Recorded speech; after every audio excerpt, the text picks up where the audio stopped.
You wake to the sound of damp straw crackling beneath you, the kind of sound that politely reminds you this is not a feather bed, nor is it trying to be. A thin line of early morning light slips through a crooked shutter, brushing over your face like a tired cat that has already given up on the day. You stretch, which takes longer than you expect, because sleeping on medieval flooring has introduced you to muscles you didn't know you owned. Welcome to the life of a bard, less wandering magical poet, more underpaid traveling content creator who forgot to negotiate brand deals. You sit up, rubbing the sleep from your eyes, and notice your lute beside you. It looks loyal, dependable, and slightly offended that you've used it as a pillow twice this week. You run your fingers over its wooden frame, feeling the ridges and wear marks from nights of performing in smoky taverns. One major historical fact is already pressing on your day. Bards aren't entertainers, only they're news carriers, genealogists, and the medieval version of social media feeds. You're expected to remember noble lineages the way people today remember Wi-Fi passwords badly and usually at the worst possible time. The morning air carries the smell of wet wool, stale hearth smoke, and the faintest hint of someone boiling yesterday's cabbage into something even more questionable today. You stand, slipping into your rough cloak, feeling its scratchy fabric tug at your neck. It isn't glamorous, but it keeps out the wind, mostly on a good day. Stepping outside, you hear the rhythmic thud of cartwheels on uneven mud. Another reminder that medieval streets believe in surprises, not convenience. Your boots squelch as you walk. They're made of leather, so stiff it could double as emotional armor. You glance around the village square. A few early risers are already out, chasing chickens, shoveling manure, or pointedly pretending not to see each other. Medieval. Morning vibes are direct. As you walk toward the tavern where you performed last night, a couple of villagers nod at you with that expression people use when they vaguely recognize you but cannot remember if they owe you money. You nod back, trying to look mysterious. It works. Or maybe they just think you're tired. Inside the tavern, the barkeep is already awake. He wipes down a table with a cloth that, ironically, needs more cleaning than the table itself. He grunts a greeting. His voice is rough, like gravel deciding to speak. "Fine songs last night," he says. The pig slept through the entire thing. You smile politely, unsure if that's a compliment. Probably not. The pig, curled up in the corner, does not wake to defend itself. Honestly, good for the pig. Your breakfast arrives in the form of a wooden bowl containing what might be porridge, or might be sadness in edible form. You poke it with a spoon. It jiggles in a way porridge should not. Yet, you eat it. Hunger is a persuasive companion. As you finish, you overhear a pair of villagers discussing local gossip, your version of breaking news. One of them mentions an obscure cultural tidbit you've heard before. In this region, people sometimes bury carved wooden spoons under their threshold for good luck. You make a mental note, because as a bard, weird details are your currency. At some point, you'll tuck this into a story to impress an audience or distract them from your cracked lute strings. When the tavern empties of early customers, you gather your things. Today you'll travel to the next village. Another 6 miles of mud, cold, wind, and your lute gently smacking your back as if reminding you of every poor decision that led you here. Outside again, you inhale deeply. It's crisp, calm, and slightly chilly. Perfect for storytelling. Less perfect for walking long distances with thin socks. Your breath fogs in front of you as you take your first steps down the road. You pass a crooked wooden sign that you can't read because the paint has surrendered to time. That's normal. Medieval signboards rarely bothered with clarity. If you don't already know where you're going, they assume you shouldn't be going there. Historians still debate whether medieval travelers genuinely relied on these signs or simply followed whoever looked like they had a purpose. The path stretches ahead, clustered with low shrubs and tireless crows who glare at you with judgmental intensity. You pull your cloak tighter, feeling the fabric resist like it holds a personal grudge. You walk with an easy rhythm, boots squishing, lute tapping, breath steady. The world is quiet except for the occasional villager cart passing by and the soft sigh of the wind weaving through trees. This is your life. Not glamorous, not legendary, but it's yours. You carry stories, music, rumors, and hope on your back. You travel from hearth to hearth, from one tired tavern to the next, trying to Win over crowds that range from mildly interested to actively asleep. Speaking of sleep, you probably won't make it through this day without wanting a nap. It's fine. That's part of the charm. Your days blur into each other like watercolor on damp parchment. Before you go too far down the road, you pause. You glance toward the unseen camera of imagination, offering a soft, warm smile as if speaking to a night owl drifting off under their blankets. If you're enjoying this journey so far, you murmur gently, consider liking the video or subscribing. It helps keep the stories wandering.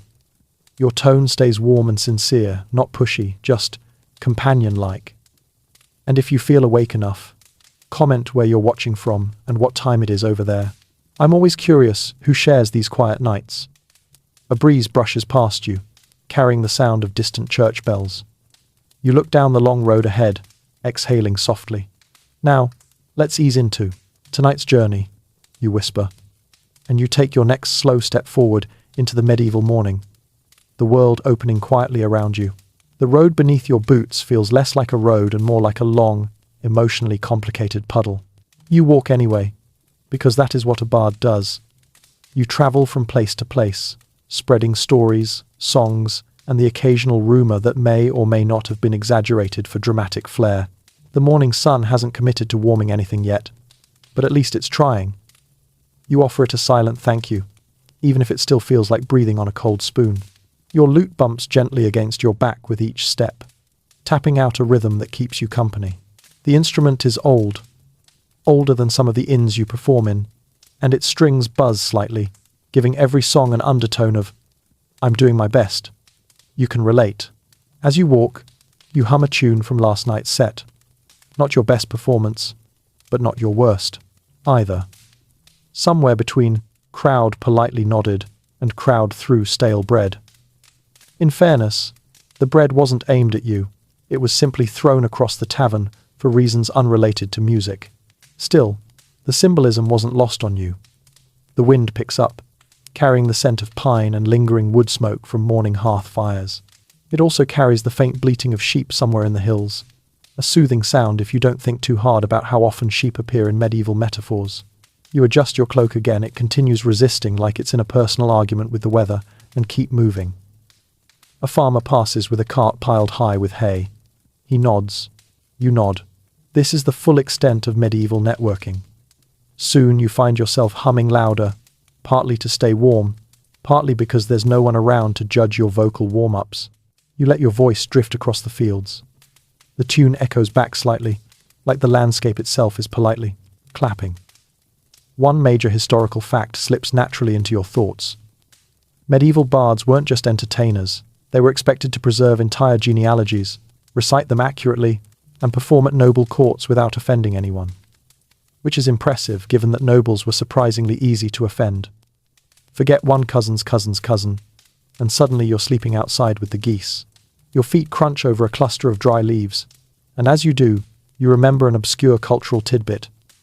In some regions, people believed whistling on the road invited mischievous spirits to follow you. Maybe that explains why medieval travel feels haunted by the sensation of, did I forget something? You stop humming for a moment, just in case. As the path bends, you spot a small shrine tucked against a tree. A simple wooden box, a carved saint with expressive eyebrows, and a few offerings, mostly wilted flowers, and a very old apple that might now qualify as a geological specimen. You pause to look. It's peaceful, quiet. You consider leaving an offering but decide the only thing in your pocket is a button. It feels rude. You keep walking. The next village comes into view, a scattering of wattle and daub cottages leaning at concerned angles, a well, a few goats, and one extremely unimpressed cat sitting on a fence like it owns the local political office. You give the cat a respectful nod. All medieval cats outrank you. You step into the village square. A couple of children notice your lute and stare like you're a strange kind of traveling wizard. You smile, offering a little wave. They wave back, delighted. Their mother looks less delighted, perhaps because traveling performers are known for charm, but not for consistent hygiene. You've barely taken 3 steps before a man approaches with the universal medieval expression of, "I need something from you." "You there," he says, pointing. "Are you the bard?"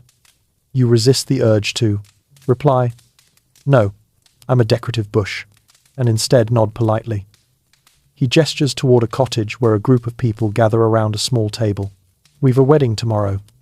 We need someone who knows the right songs, and someone who doesn't drink too much before performing." You pretend not to take that personally. You offer your standard bardic reassurance. "I can do both." "Both?" he asks. "Both the music and the restraint?" He nods, still unconvinced. As you walk toward the cottage, you hear the villagers discussing you behind your back, which is not rude by their standards. Medieval gossip is basically a team sport.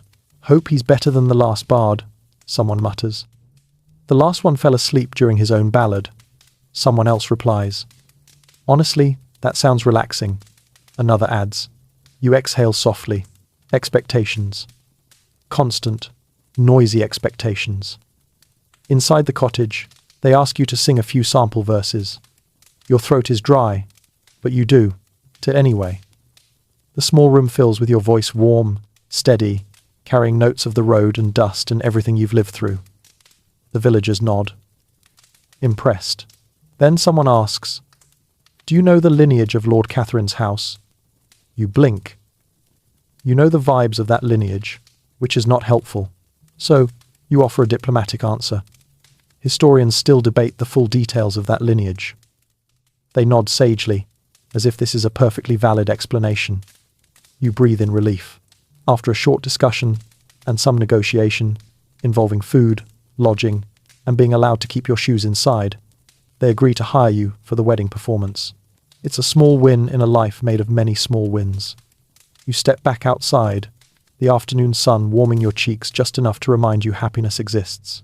The road behind you seems long, but the next day promises a full audience, a warm hearth, and maybe, if you're lucky, a bowl of porridge that doesn't jiggle. You walk toward the inn, already rehearsing tomorrow's songs in your head, feeling the rhythm of travel settle again into your bones. You push open the door of the village inn, which creaks like it's auditioning for a haunted house. Inside, the air smells of ale, wood smoke, and a faint hint of something pickled. Maybe onions, maybe despair. Hard to tell. The innkeeper looks up from stacking mugs. She's a sturdy woman with sharp eyes and the expression of someone who has dealt with every kind of traveller and survived all of them. Barely. "Room?" she asks. "Please," you reply. "Single or floor?" You hesitate. A single room costs money. The floor costs dignity. But dignity is overrated and rarely helps when you're hungry. You place a coin on the counter. She slides you a wooden token, the medieval equivalent of a hotel keycard, except less convenient and more splinter-prone. "Upstairs," she says. "Third door. Don't lean on the left wall. It doesn't like that." You take this information very seriously. Upstairs, the hallway tilts slightly, like the inn decided it wanted to be a ship but didn't inform the architect. Your room is small. One straw-filled mattress, one tiny window, one wobbly stool, and one suspicious stain on the wall that you decide not to investigate. The mattress smells faintly of sheep and grass. Honestly, not the worst. Top 40%, at least. You drop your lute gently onto the bed and sit beside it. The strings give a soft, tired buzz. You know you'll need to tune it before tomorrow's wedding, which feels unfair since you also need to tune yourself. Your stomach rumbles. You head downstairs for dinner. The dining room is fuller now. Farmhands, travellers, a merchant with a hat so large it requires its own gravitational field. You find a spot near the hearth, where the fire crackles comfortingly. The warmth sinks into your bones, like a kind friend. Someone is telling a story at a nearby table, loud, dramatic, and wildly inaccurate. It catches your attention. And then the goose led the entire village revolt. Ah yes, an obscure but real cultural tidbit. In some regions, geese were genuinely used as watchdogs, sometimes better than dogs. You make a mental note. Goose lore is always a crowd pleaser. Dinner arrives. A slab of dark bread, a bowl of stew, and something they claim is cheese. You try not to question it. The stew is actually good, rich, warm, and containing at least 2 identifiable vegetables. Luxury. As you eat, a man at the next table leans over. "You're the bard," he says, not a question. You nod. He grins. Tell me true, do you know the song of the three brothers and the lost cow? You do. Everyone does. It's the medieval equivalent of a song everyone pretends to be tired of, but will absolutely sing loudly at gatherings. You confirm this. He slams his mug down gleefully. Sing it! You would rather not perform during dinner when you're technically off the clock. But saying no to enthusiastic medieval villagers is like saying no to gravity. It only works in theory, so you sing. Softly at first, then stronger as others join in. Within moments, the inn becomes a chorus of voices, some astonishingly off-key. The merchant's hat wobbles dramatically with each note. The room glows with firelight and laughter. You can't help but smile. For all the hardship, there are moments like this warm, communal, deeply human. After the song, the man claps you on the back with enough force to destabilize your spine. Brilliant, he says. You cough, politely. When the room settles, you overhear a couple whispering about tomorrow's wedding. They mention that the bride's family insists on including a particular ceremonial dance, but no one remembers how it's supposed to go. Opinions differ wildly. Historians still debate whether such dances had strict choreography or were just enthusiastic flailing with cultural meaning. You sip your ale, slowly. Tomorrow might be chaotic. By the time you climb back to your room, your body is heavy and warm. The mattress is lumpy but welcoming. You lie down, tracing tomorrow's songs in your mind. Just before sleep pulls you under, you realize something comforting. For all its unpredictability, this life, your life, has rhythm, warmth, and stories worth carrying. And you drift off to the soft, sleepy hum of wind outside your window. You wake to the sound of church bells ringing with the enthusiasm of someone trying to remind the entire world that it overslept. Your eyes open slowly. Your back protests immediately. The straw mattress did its best, but its best was not enough. You stretch, wincing softly, feeling every lump the mattress donated to your spine. The small window lets in a cool draft carrying the scent of morning bread from somewhere in the village, mixed with the slightly less poetic aroma of livestock. You sit up, rubbing your eyes. Today is the wedding the reason. You're here. The reason you have guaranteed food tonight, and the reason your lute needs to behave. You lift the instrument from the bed. It's cold to the touch, and slightly warped from humidity, the way lutes often are when they want to remind you who's in charge. You pluck a string. It makes a sound best described as a goose asking for help. You groan inwardly. This is not how you want to start a performance day. Tuning your lute takes longer than usual. The strings resist. The pegs squeak. The instrument is dramatic and, honestly, relatable. Eventually, after a full negotiation session, the lute settles into something resembling cooperation. You whisper encouragements to it as if soothing a nervous friend. Downstairs, the inn is already lively. The innkeeper slams mugs onto tables with the determination of someone who's been awake since a morally questionable hour. A few villagers sit eating breakfast, thick bread, butter, and bowls of something steaming. You order the same. The bread is dense enough to be used as a building material, but it tastes warm and comforting. As you eat, an older man with a beard so magnificent it could qualify as a historical landmark sits beside you without asking. He leans in conspiratorially. You're the bard, aye? You nod, mouthful of bread. Good. The groom's mother wants to make sure you sing the proper blessing ballad. You know it? You do know it well. You know a version of it. There are at least 12 regional variations, each with small but important differences. One major historical fact comes to mind. Medieval songs were rarely fixed. They shifted from village to village, from singer to singer, like traveling stories wearing different coats. Accuracy is optional. Confidence is not. You nod again, as confidently as someone nodding through mild uncertainty. The old man slaps your back cheerfully, almost launching your soul from your body. Good. She'll be listening. Wonderful. Pressure. When he leaves, you overhear a group of women discussing wedding preparations. One mentions an obscure local belief.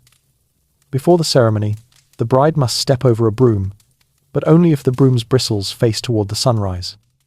If they face west, it's bad luck. Why? No one agrees.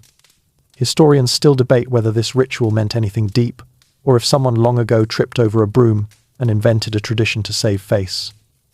You finish breakfast and head outside. The village is buzzing.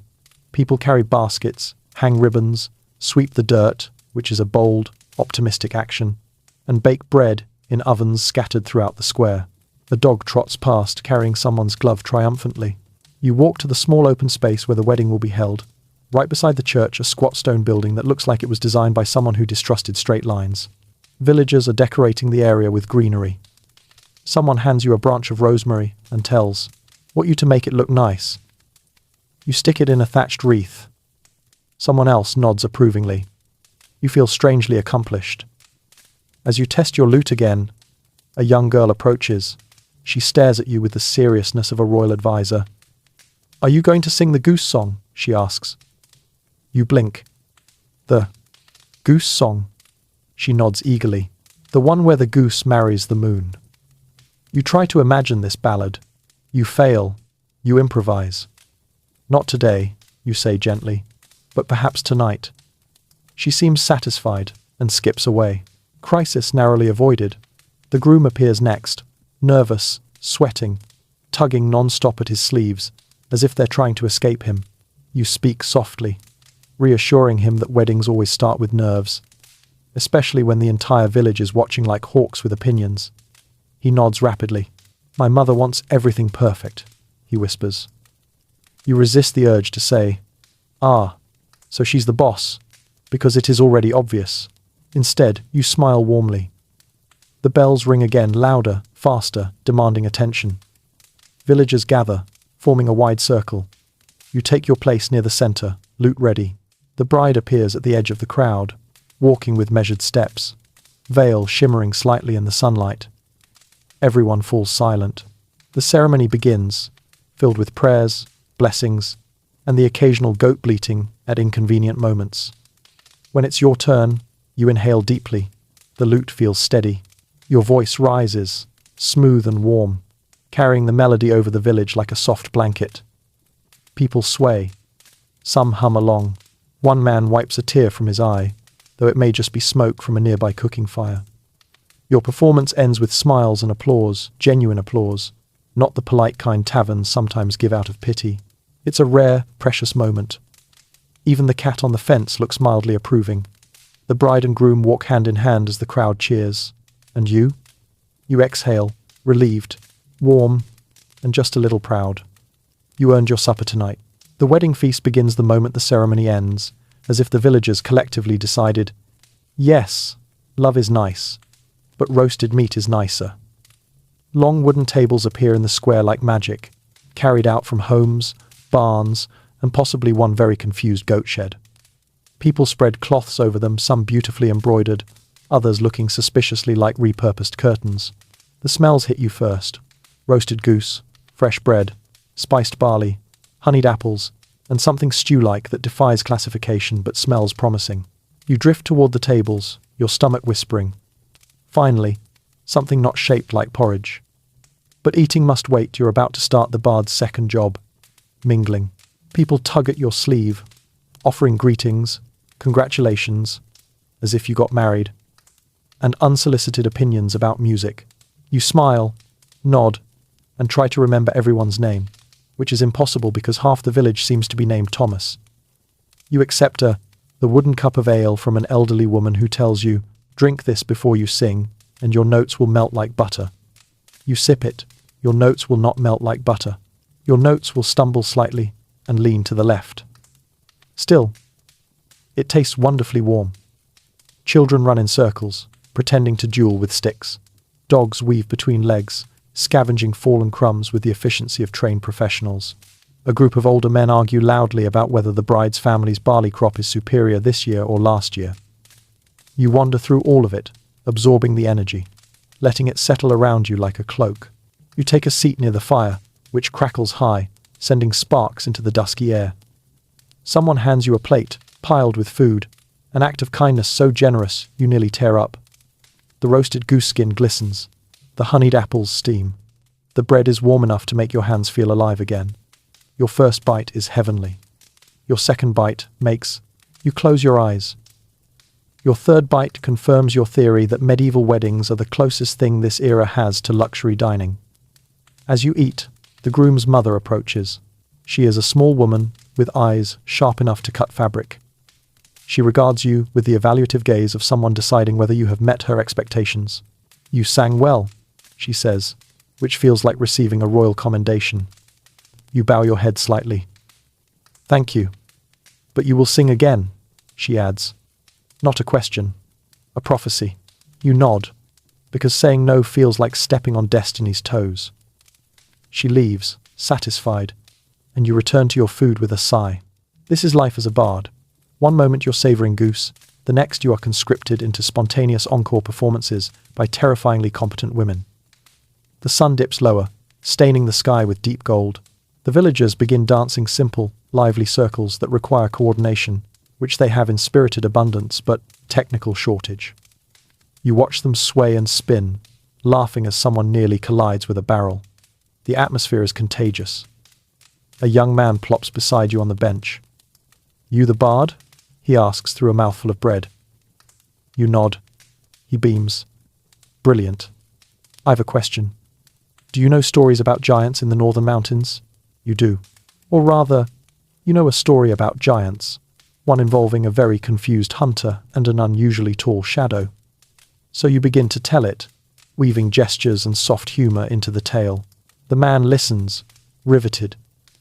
A few others drift over, drawn by the cadence of your voice. Here you are in your element. One major historical fact surfaces naturally as you speak. In many medieval regions, bards were not just entertainers. They were keepers of local memory, passing down stories and oral histories long before anyone bothered to write them. Villagers relied on bards to preserve identity and reinforce tradition, the way modern people rely on cloud storage, except your memory is less reliable and more prone to dramatic embellishment. The firelight dances across the faces gathered around you. Sparks rise into the night, like tiny glowing souls looking for better accommodations. You continue the story, drawing laughter at the right beats, leaning into suspense when needed. At one point, someone gasps loudly at a twist that was not, strictly speaking, in the original tale. But you've learned that stories evolve, depending on the audience. Also, adding a giant chicken always helps. When the story ends, the group applauds warmly. Some clap, some stomp their feet. One man wipes his eyes, though you're pretty sure it's because he inhaled smoke. As the crowd disperses, you notice an elderly couple lingering. They ask, in soft voices, if you know the Song of the Rowan Tree. You do. It's a gentle tune, full of nostalgia and homespun wisdom. An obscure belief about it floats into your mind. In some places, people hung rowan, branches above their doors to ward off misfortune.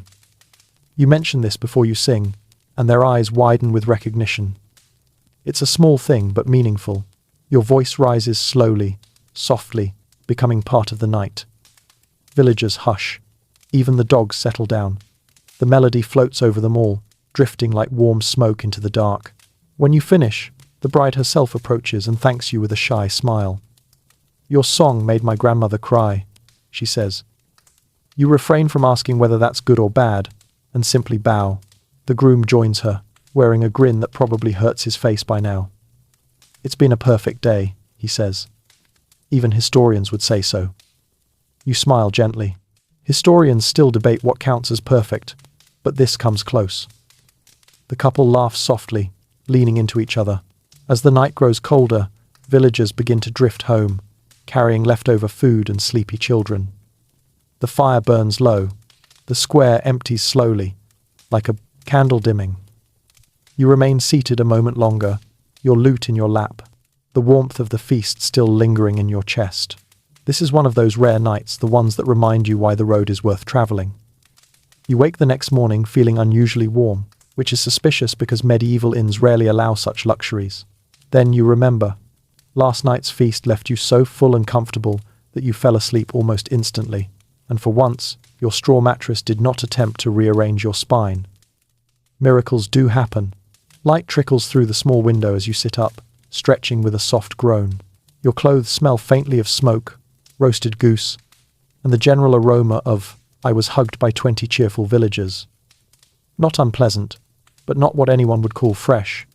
You pack your loot carefully. After last night's performances, it seems to be in a decent mood. No alarming buzzes, no strings, snapping out of spite. You tuck away your few belongings. Your spare shirt, your nearly empty coin pouch, and a small piece of leftover bread someone shoved into your hands on your way to bed. It's rock hard this morning, but you keep it anyway.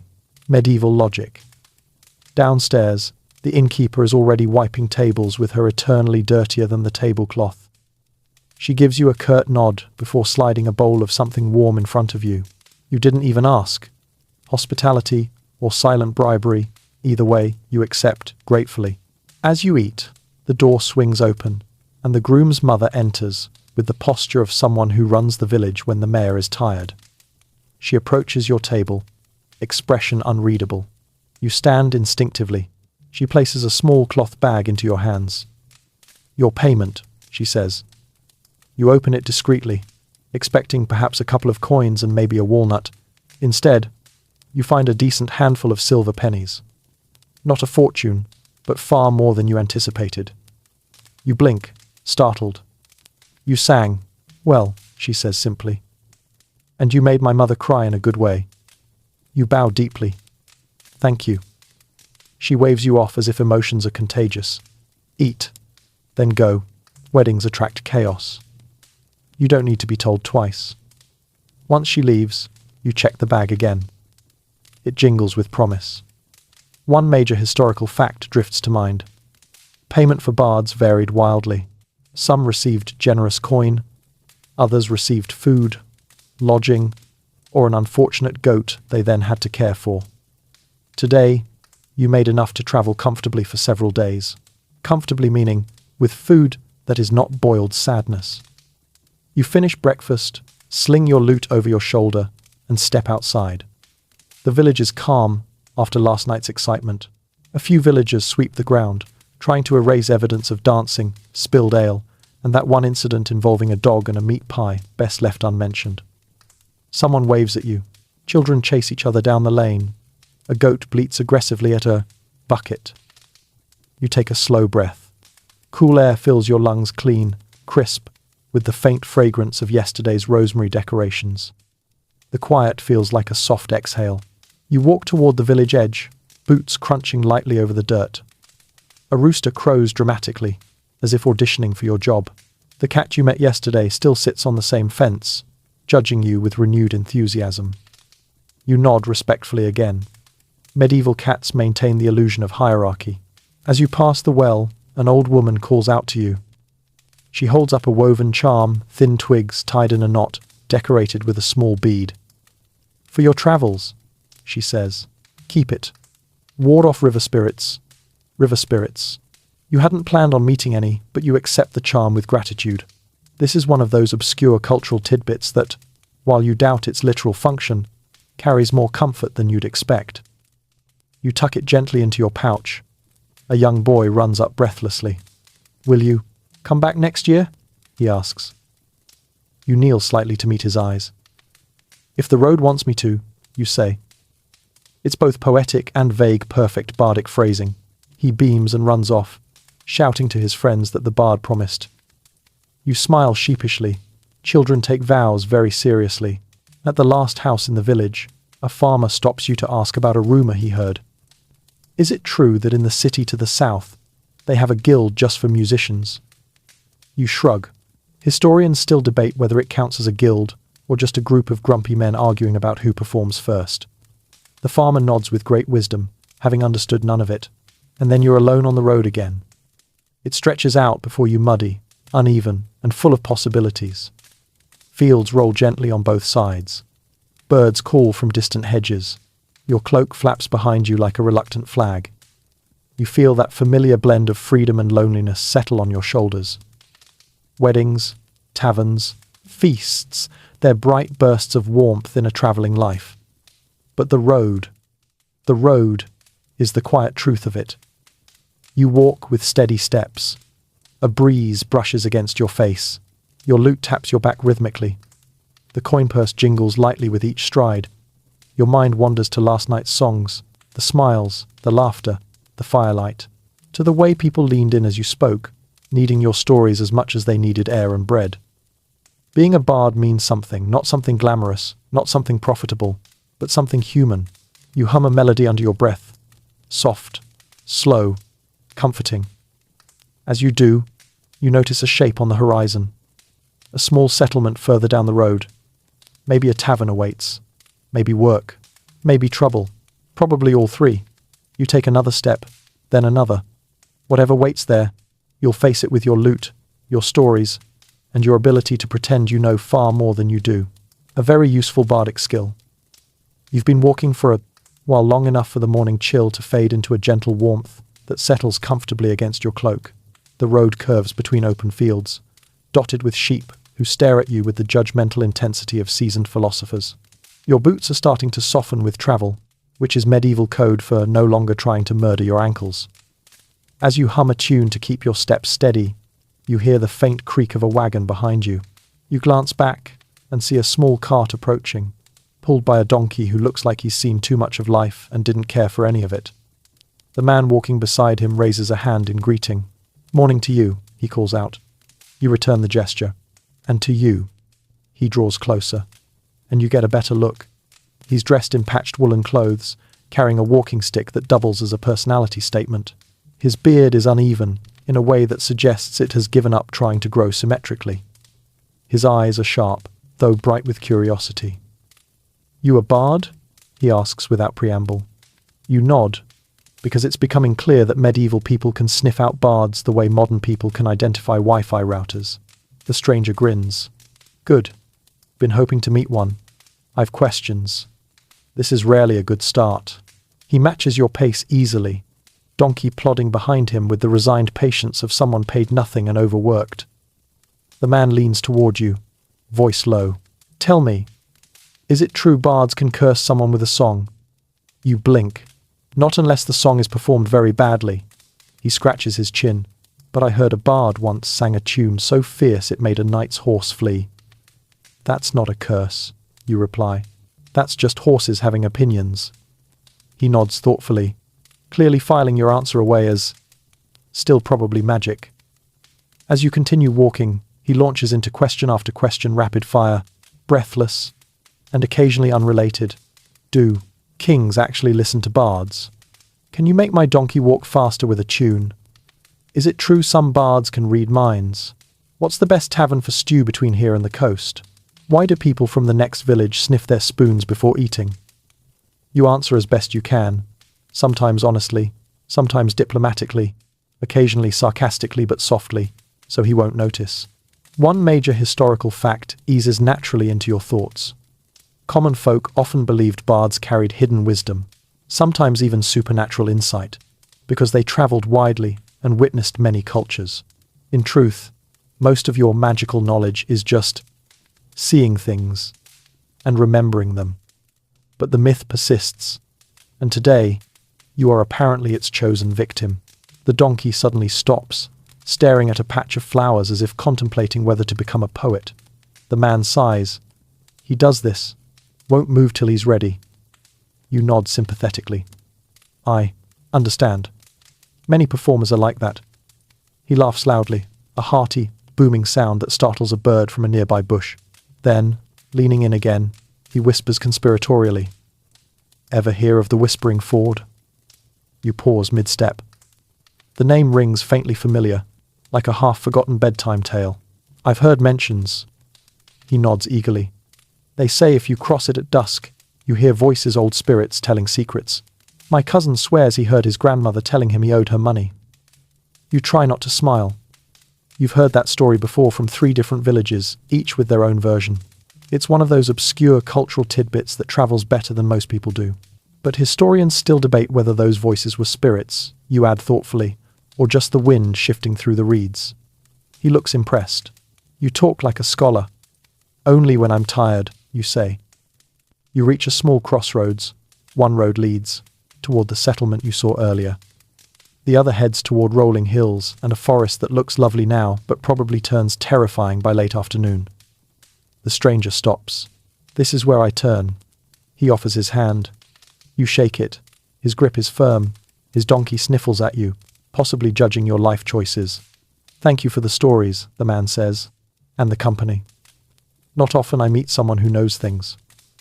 You smile gently. Not often I meet someone with so many questions. He laughs, waving goodbye as he steers the donkey onto the forest path. Within moments, they disappear behind a cluster of trees. You stand there a moment, listening to the quiet. The breeze lifts your hair, your lute shifts slightly against your back. Then you turn toward the settlement ahead and begin walking again. The road stretches on, sun-warmed, softly curved, inviting in its own quiet way. As you continue, you tap a rhythm on the lute's frame, letting the journey settle into your bones again. Traveling can be tiring, lonely, unpredictable, but meeting people like that, curious, odd, earnest, always lights a small, warm spark inside your chest. You hum a tune to match your steps. Slow, steady, comfortable. And the world unfurls softly around you as you continue down the road. By midday, the settlement ahead finally takes shape, not a mere scattering of cottages, but an actual village with stone walls, a proper bridge, and a market square bustling with people who walk like they have tasks and purpose. You straighten your cloak instinctively, as if entering civilization requires at least pretending you slept on something softer than straw. The village sign reads Stonebridge, carved unevenly into a wooden plank. Someone tried to paint it, but the rain clearly won the battle. You step across the long, arched bridge that spans a narrow river. The water below rushes with confidence, gurgling like it knows secrets. A few children stand near the edge, throwing pebbles, each loudly insisting theirs made the biggest splash. As you enter the market square, a wave of sounds washes over you, vendors shouting, chickens clucking indignantly, blacksmiths hammering with rhythmic certainty, and someone arguing loudly about whether last year's barley was too proud or just misunderstood. People bustle through the space with baskets, crates, and occasionally goats who look like they're pretending to shop. You take a moment to breathe it all in. Lively villages like this are good for bards. More people means more potential coins, more gossip, and potentially fewer nights sleeping next to disgruntled livestock. A woman selling bread waves you over the moment she spots your lute. Bard, she calls. You performing tonight? You blink. I might. She nods, as if that settles it. Good. We need cheering. Last night the mill caught fire. Oh no. You say sympathetically. Was anyone hurt? No, she replies. But the miller insists it wasn't his fault, and now the entire village is debating the structural stability of flour. You nod slowly, trying to imagine a heated medieval flour debate. You buy a small loaf, soft, warm, blessedly not jiggling, and she offers it at a discount in exchange for a good song later. You accept the bargain. Bread diplomacy is an ancient art. As you wander deeper into the market, a group of older men seated on a bench gesture you over. Their faces carry the universal expression of, "We have opinions," and you will hear them. "You're a bard," one says, pointing at your lute like it personally offended him. You nod cautiously. "Good," another man says. "We need a judge." "A judge?" You repeat. "Yes," says the third, who wears an enormous hat clearly compensating for something. "There's a dispute, a serious one. You brace yourself." The first man clears his throat. He points at the hat man, says, "The old tale of the Stonebridge serpent starts with the serpent emerging from the river." Hat man huffs. "Because it did." "Nonsense," the first man says, glaring. "Everyone knows it emerged from the well. If it came from the river, why would the well be mentioned in the second verse?" They turn to you as one. You stare back, marveling silently that your life has led to adjudicating serpent origin stories. You think carefully, tapping your lute once. "Well," you say gently, "historians still debate the creature's exact origin. Some say river, some say well, some say the storyteller made it up at a tavern after too much ale." Silence, then nodding. Much nodding. The men lean in as if you've granted ancient wisdom. The hat man even sighs with relief. "A neutral verdict," he says. "Fair." You move on before they ask you to resolve their next 12 arguments. Near the center of the square, You spot an inn with a wooden sign shaped like a hammer, tankard, the stonemason's rest. It looks tidy, lively, and most importantly, has a chimney puffing out delicious smells. Inside, the air is warm and fragrant. The innkeeper, a tall woman with silver-streaked hair, eyes you curiously. "You travel alone?" she asks. You nod. "Bard, are you?" Another nod. She smiles. "Then you're welcome here. We host songs most evenings. If the crowd likes you, your dinner is free." You appreciate how medieval economics always circles back to food. She shows you a small corner room, simple but clean, with a wooden bed, a candle, and a window overlooking the main street. You drop your pack, stretch your arms, and feel muscles mutter, "Thank you." And finally, after a short rest, you head back outside to explore more. The village hums with afternoon energy. Children chase chickens, chickens chase bugs, and bugs chase the dream of survival. You hear snippets of conversation everywhere. The blacksmith's new apprentice is terrible, bent a horseshoe into a pretzel. My cousin swears there's a ghost near the old orchard. No, Martha, you can't cook every vegetable by boiling it. One obscure cultural tidbit catches your ear as you pass two women gossiping by a well. Apparently, in Stonebridge, it's considered bad luck to compliment a baby directly. Instead, you must insult the baby lightly. What an ugly little lump, to ward off jealous spirits. You file this away, vowing never to test it. Hours pass gently. You buy an apple. You watch a street juggler nearly drop his knives 3 times. You share a bench with a shepherd who talks at length about sheep personalities. That one thinks she's royalty. You let the rhythm of the village become familiar, cozy, like slipping into a warm cloak. As sunset paints the rooftops gold, you return to the inn. The common room is filling. Farmers, merchants, travellers, the occasional goat that snuck inside. People are laughing loudly, eating heartily, and casting curious glances at your loot. The innkeeper nods to you. "Whenever you're ready," she says softly. You stand, adjust your cloak, and take your place near the hearth. A hush falls gradually, as if the room itself exhales. You pluck your first notes. The melody rises warm and steady, wrapping around the listeners like evening mist. People lean in. Even the goat pauses. And once again, you feel that familiar spark. That quiet rightness. You are exactly where you should be. Your fingers find the strings easily now, like old friends slipping into a familiar embrace. The first melody drifts through the inn, soft, low, shaped to match the mood of a tired village settling into evening. You watch shoulders relax, mugs lower, and conversations pause as the music takes gentle hold. A small child climbs onto a bench, sitting cross-legged, eyes wide as if you're performing sorcery. A group of farmers lean forward, elbows on the table, their expressions a blend of curiosity and please be better than the last bard. Even the goat still inside for reasons unknown stares at you in quiet judgment. Your voice joins the lute, warm, steady, slow enough that even the weariest traveller can follow without effort. Tonight, you choose a tale song about a wandering knight who falls in love with a baker's daughter and then promptly ruins everything by trying to impress her with poetry. A story of charm, mild disaster, and baked goods, reliable crowd pleasers. Laughter ripples gently through the room at the right moments. Someone claps the table in approval. Someone else wipes their eyes dramatically. You feel the atmosphere shift looser, friendlier, softer. This is the magic people think bards have. Not spells, not curses, just the ability to gather strangers into a temporary little world where everything feels warm and possible. One major historical fact hums through your mind even as you play. In many medieval towns, inns served as community centres. They weren't just for lodging. They were where news travelled, alliances formed, arguments sparked and resolved, and where a single bard's performance could shape local gossip for weeks. Tonight, you are adding your threads to Stonebridge's tapestry. Midway through your performance, an older man with a thick beard approaches timidly. "Do you take requests?" he asks. You nod. "Requests are inevitable." He smiles sheepishly. "Could you sing something to honour my wife? She passed last winter." The room hushes. You swallow gently, touched by the sincerity in his eyes. You shift your lute into a new key, something tender, slow, but not sad enough to reopen wounds.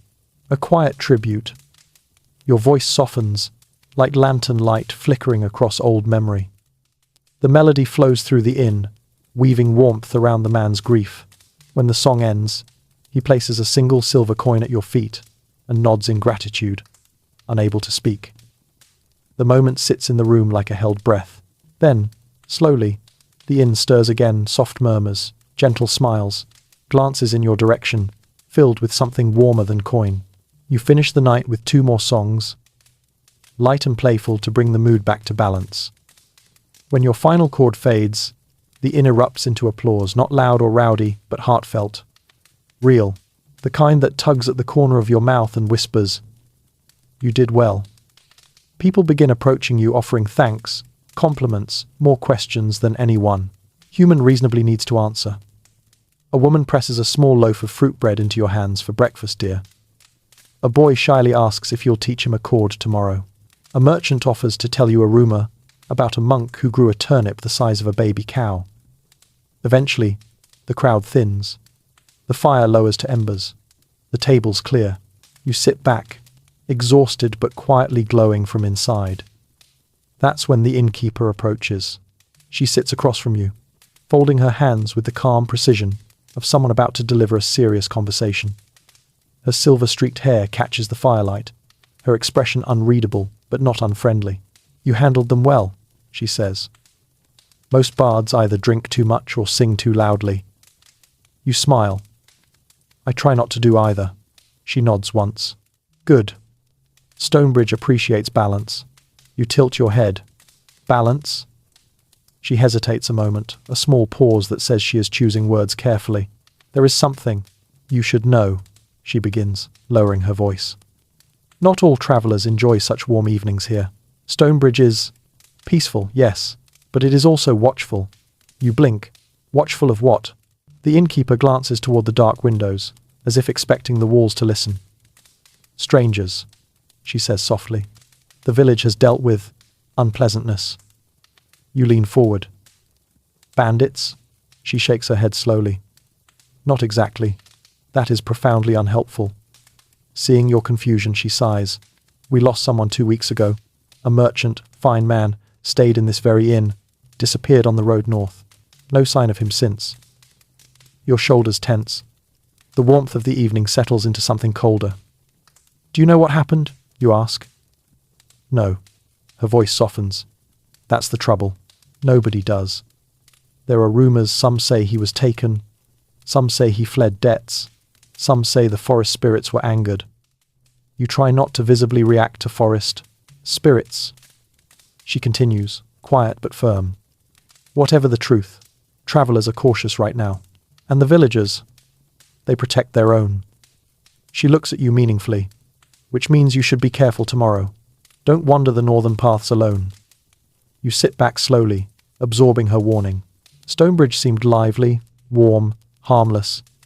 Yet beneath the surface fear, worry, whispered gods, disappearing merchants. The medieval cocktail, an obscure cultural tidbit comes to mind. Some villages believed roads to the north carried bad luck. Not because of spirits, but because cold winds blew hardest there, bringing hardship and harder travel. Maybe this village absorbed that belief, reshaped it into something sharper. "I'll be cautious," you say gently. The innkeeper nods, satisfied. "Good. I'd like to see you return after the next village rather than vanish like smoke." You smile softly. "I'll do my best." She stands, snuffs out one of the candles, and gives you a final look, half gratitude, half warning. "Sleep well, Bard, and keep your wits sharp." When she leaves, the inn is nearly silent. Outside, the night breathes softly against the walls. You sit alone for a moment longer, replaying the warmth of the evening and the chill of her words. Then you rise, head upstairs, and settle onto your narrow bed. The darkness wraps around you like a worn cloak. You close your eyes, listening to the faint creaks of the inn settling for the night. The road always holds stories. Tomorrow, it may hold more than you expect. You wake before dawn, the faint light barely enough to reveal the wooden beams overhead. The inn is silent, no footsteps, no clinking mugs, not even the usual morning cough from a weary traveller. Just a soft, stretching hush. You inhale slowly. The room smells of wood smoke, candle wax, and the faint sweetness of last night's fruit bread sitting on your bedside stool. You sit up carefully, feeling the stiffness in your shoulders from yesterday's travel.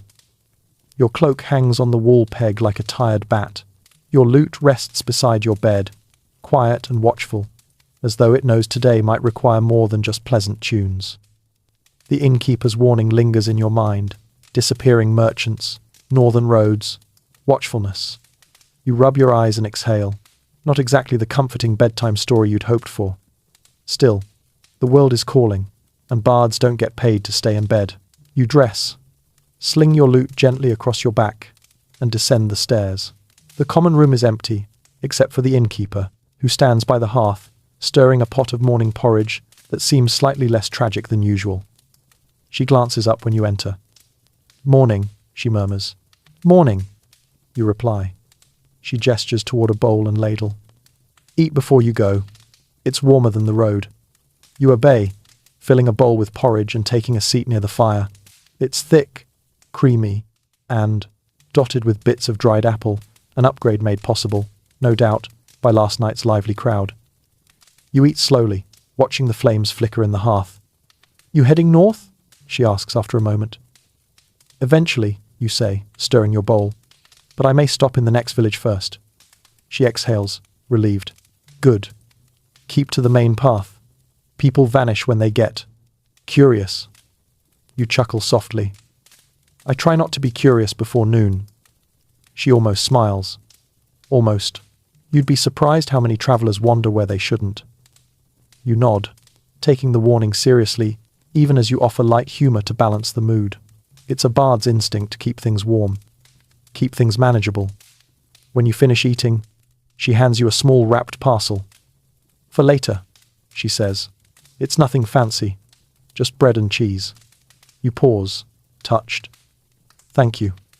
"Don't thank me," she replies. "Come back alive. Then you can thank me." You tuck the parcel into your satchel and step outside into the almost morning. Stonebridge is quiet at this hour. Market stalls sit like slumbering giants. Carts line neatly along the road. A few early risers sweep their stoops. A rooster crows with the confidence of someone who thinks he invented morning. The sky is pale purple, thinning slowly into blue. The air is cold enough to nip at your fingertips. You pull your cloak tighter. As you head toward the village exit, you pass the stone bridge the settlement is named for. Dew glistens on the stones, tiny droplets catching the newborn sunlight. The river below murmurs softly, its voice calm but insistent. You lean over the railing for a moment, watching the water ripple around the rocks. A fisherman appears on the bank, throwing a net with practiced ease. He notices you and lifts a hand in greeting. "Leaving early?" "Early enough," you say. "Good," he calls back. "Keep to the main road. Folks who stray don't always make it back." You exhale slowly. That makes 3 warnings in less than 12 hours. Enough to form a pattern. You nod to him with a grateful smile and continue. A little further along, a group of children gather near a fence, their breath puffing in small clouds. "Bard," one of them calls. "Tell us a story before you go." You laugh softly. "This early? You're more awake than I am." "Just a little one," another insists. You kneel down, cloak pooling around you, and tell them a quick, gentle story. A small tale about a mouse who outwits a greedy owl by pretending to be a ghost. The children giggle, covering their mouths, as if the morning itself might scold them. When you finish, one of the children holds out a small token, a smooth river stone carved with a simple spiral. "For luck," she says. You take it carefully. It's warm from her hand, surprisingly comforting. "Thank you," you whisper. The children wave wildly as you stand and resume your journey. You follow the road out of Stonebridge, boots crunching softly on gravel. Behind you, the village fades into the gentle morning light. Ahead, the path stretches open, quiet, pale, unfamiliar. A breeze drifts across your face, carrying the scent of pine and distant fields.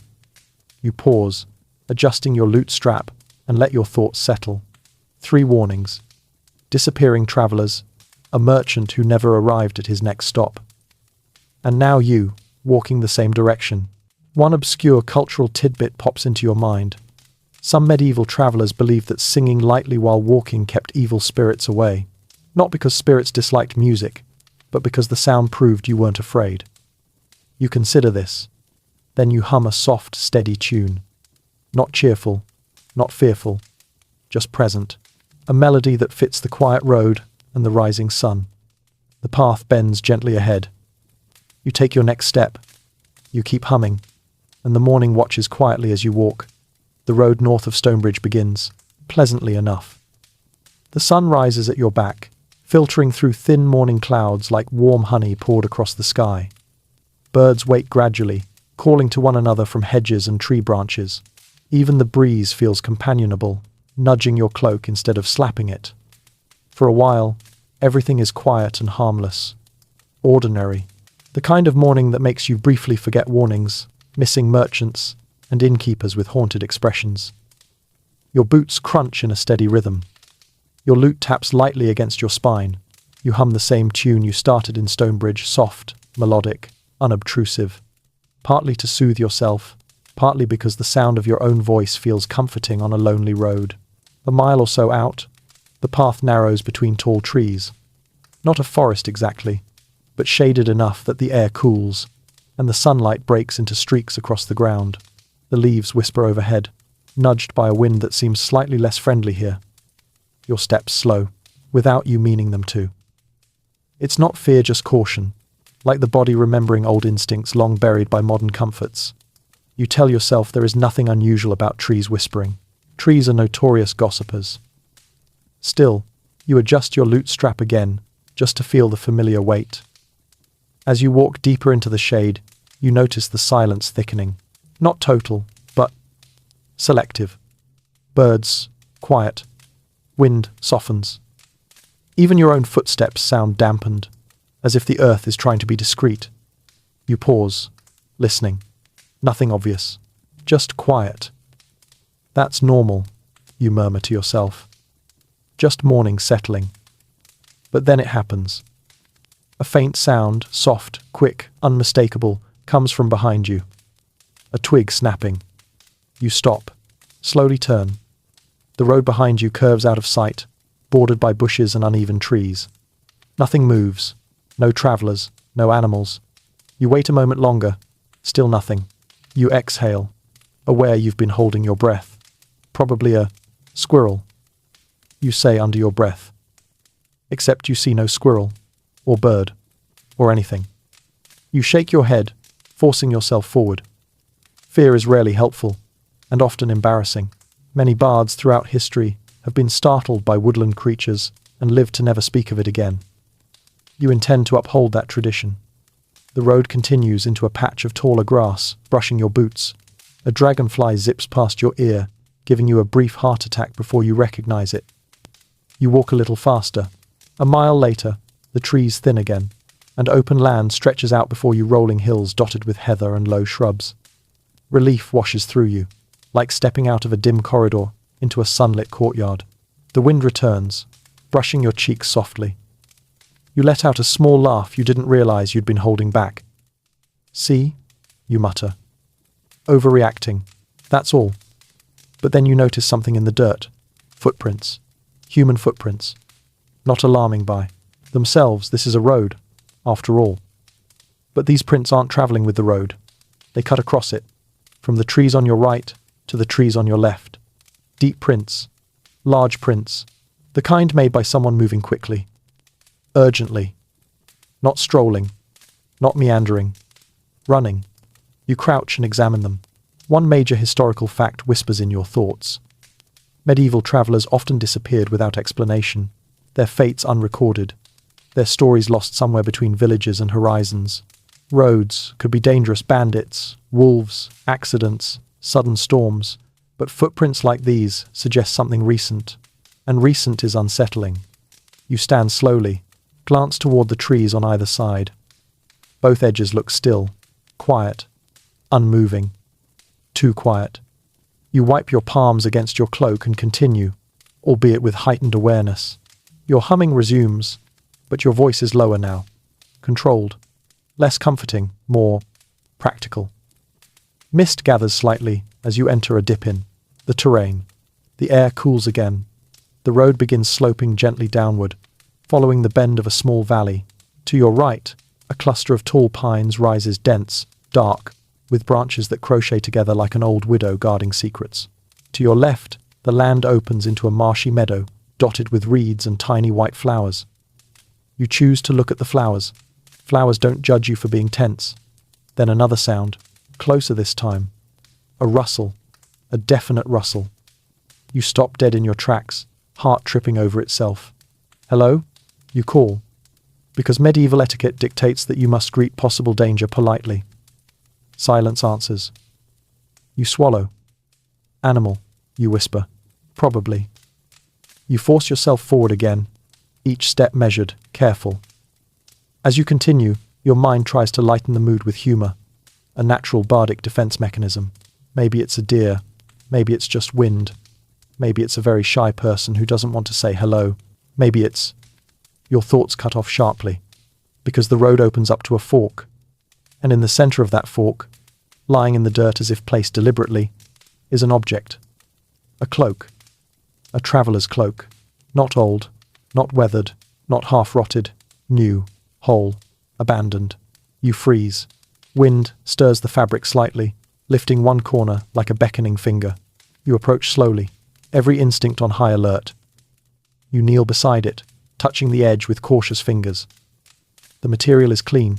No tears, no blood, no signs of a struggle. Just left behind.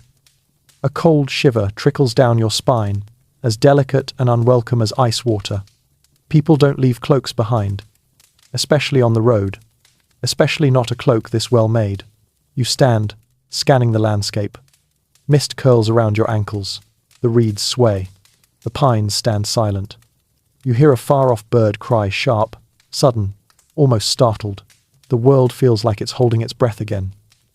You swallow hard. An obscure cultural tidbit surfaces. Some village elders used to say that when the world goes quiet, it is listening. And whatever it is listening for might already be near. You tighten your grip on your loot strap and realize, with a slow, creeping awareness, you are very much alone. Except, maybe not. You stand there, staring at the abandoned cloak, trying not to imagine all the possible stories that end with someone walking away without it. None of them are comforting.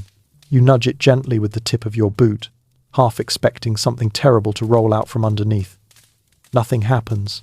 You exhale and then freeze again. A voice carries faintly from farther down the left fork. Hello. Not a whisper. Not a warning. Just a weary, uncertain hello. You turn sharply, scanning the mist-cloaked path. A figure sits slumped at the base of a twisted pine tree, barely visible through the shifting white haze. He's hunched over, still, arms resting on his knees. His cloak is missing, perhaps the one lying before you. You hesitate.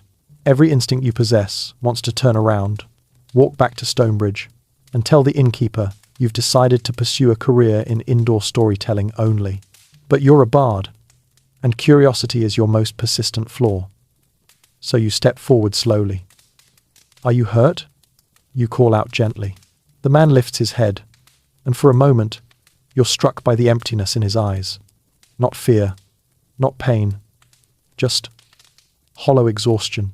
He's young, mid-30s, perhaps with wind-tangled hair and dirt-smudged cheeks. His hands tremble faintly as he shifts to sit up straighter. I didn't think anyone would. Come this way, he murmurs. Your boots crunch softly as you approach. You keep a respectful distance close enough to help, far enough to flee. Standard bardic safety policy. You left your cloak back on the road, you say softly. Is it yours?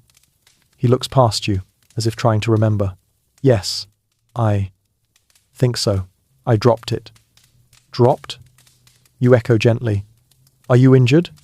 He shakes his head, too quickly. No, just tired. You take another careful step closer. What happened? The man swallows, throat bobbing. His gaze drifts toward the northern woods, then snaps away again like he regrets looking. I was traveling to the next village, he begins. Same as you, probably. But I didn't get there. You nod slowly. Did something stop you? A long pause. Then, yes. His voice is small, frayed at the edges, and the forest behind him suddenly feels colder. You crouch down nearby, keeping your tone soft, steady, like coaxing a frightened animal out of hiding. Tell me what you saw. He opens his mouth, closes it, tries again. I don't know, he whispers. Your brow furrows. You don't know? I mean... He squeezes his eyes shut, forcing the words out. I heard something. In the trees, following me. A tense prickle crawls along your arms. And then, you prompt. I ran. He laughs shakily, as though mocking himself. I ran like a fool. I didn't stop until I couldn't breathe. You glance at the distant pines. Quiet. Still. Deceptively peaceful. What did it sound like? You ask. He hesitates. A person, he finally whispers. Or something pretending to be one. Your heartbeat stumbles. He draws his knees closer. It kept calling. Not words exactly. Just the shape of my name. Like it was learning how to speak. A chill slips down your spine like wet silk. You're sure? He nods, trembling harder now. I swear it. Every time I slowed down, it would call again. Closer. Wrong. Like someone speaking from the bottom of a well. You swallow. Hard. One major historical fact asserts itself at the worst possible moment.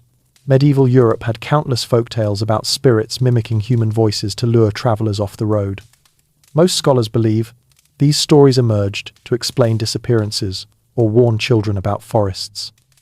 But hearing such a tale from a shaking, hollow-eyed man sitting beside a tree, that feels different. Did you see it? You ask. No, he shudders. I didn't look back. That explains the missing cloak dropped in panic. You glance again at the path ahead. Mist curls along the dirt like hesitant fingers. The trees feel closer than before. You exhale slowly. Do you want help getting back to Stonebridge? The man nods instantly, too urgently. Yes, please. You extend a hand. He clasps it with fingers cold as river stones, and you help him stand. He sways slightly but steadies himself. Lean on me if you need to, you offer gently. Thank you, he whispers. His voice cracks. You guide him toward the road, away from the left fork, away from the pine tree that suddenly feels far too watchful. But as you begin walking, the man tugs lightly at your sleeve. There's something else, he murmurs. You stop. What is it? He meets your eyes with a look so raw it steals your breath. It didn't stop when I ran, he whispers.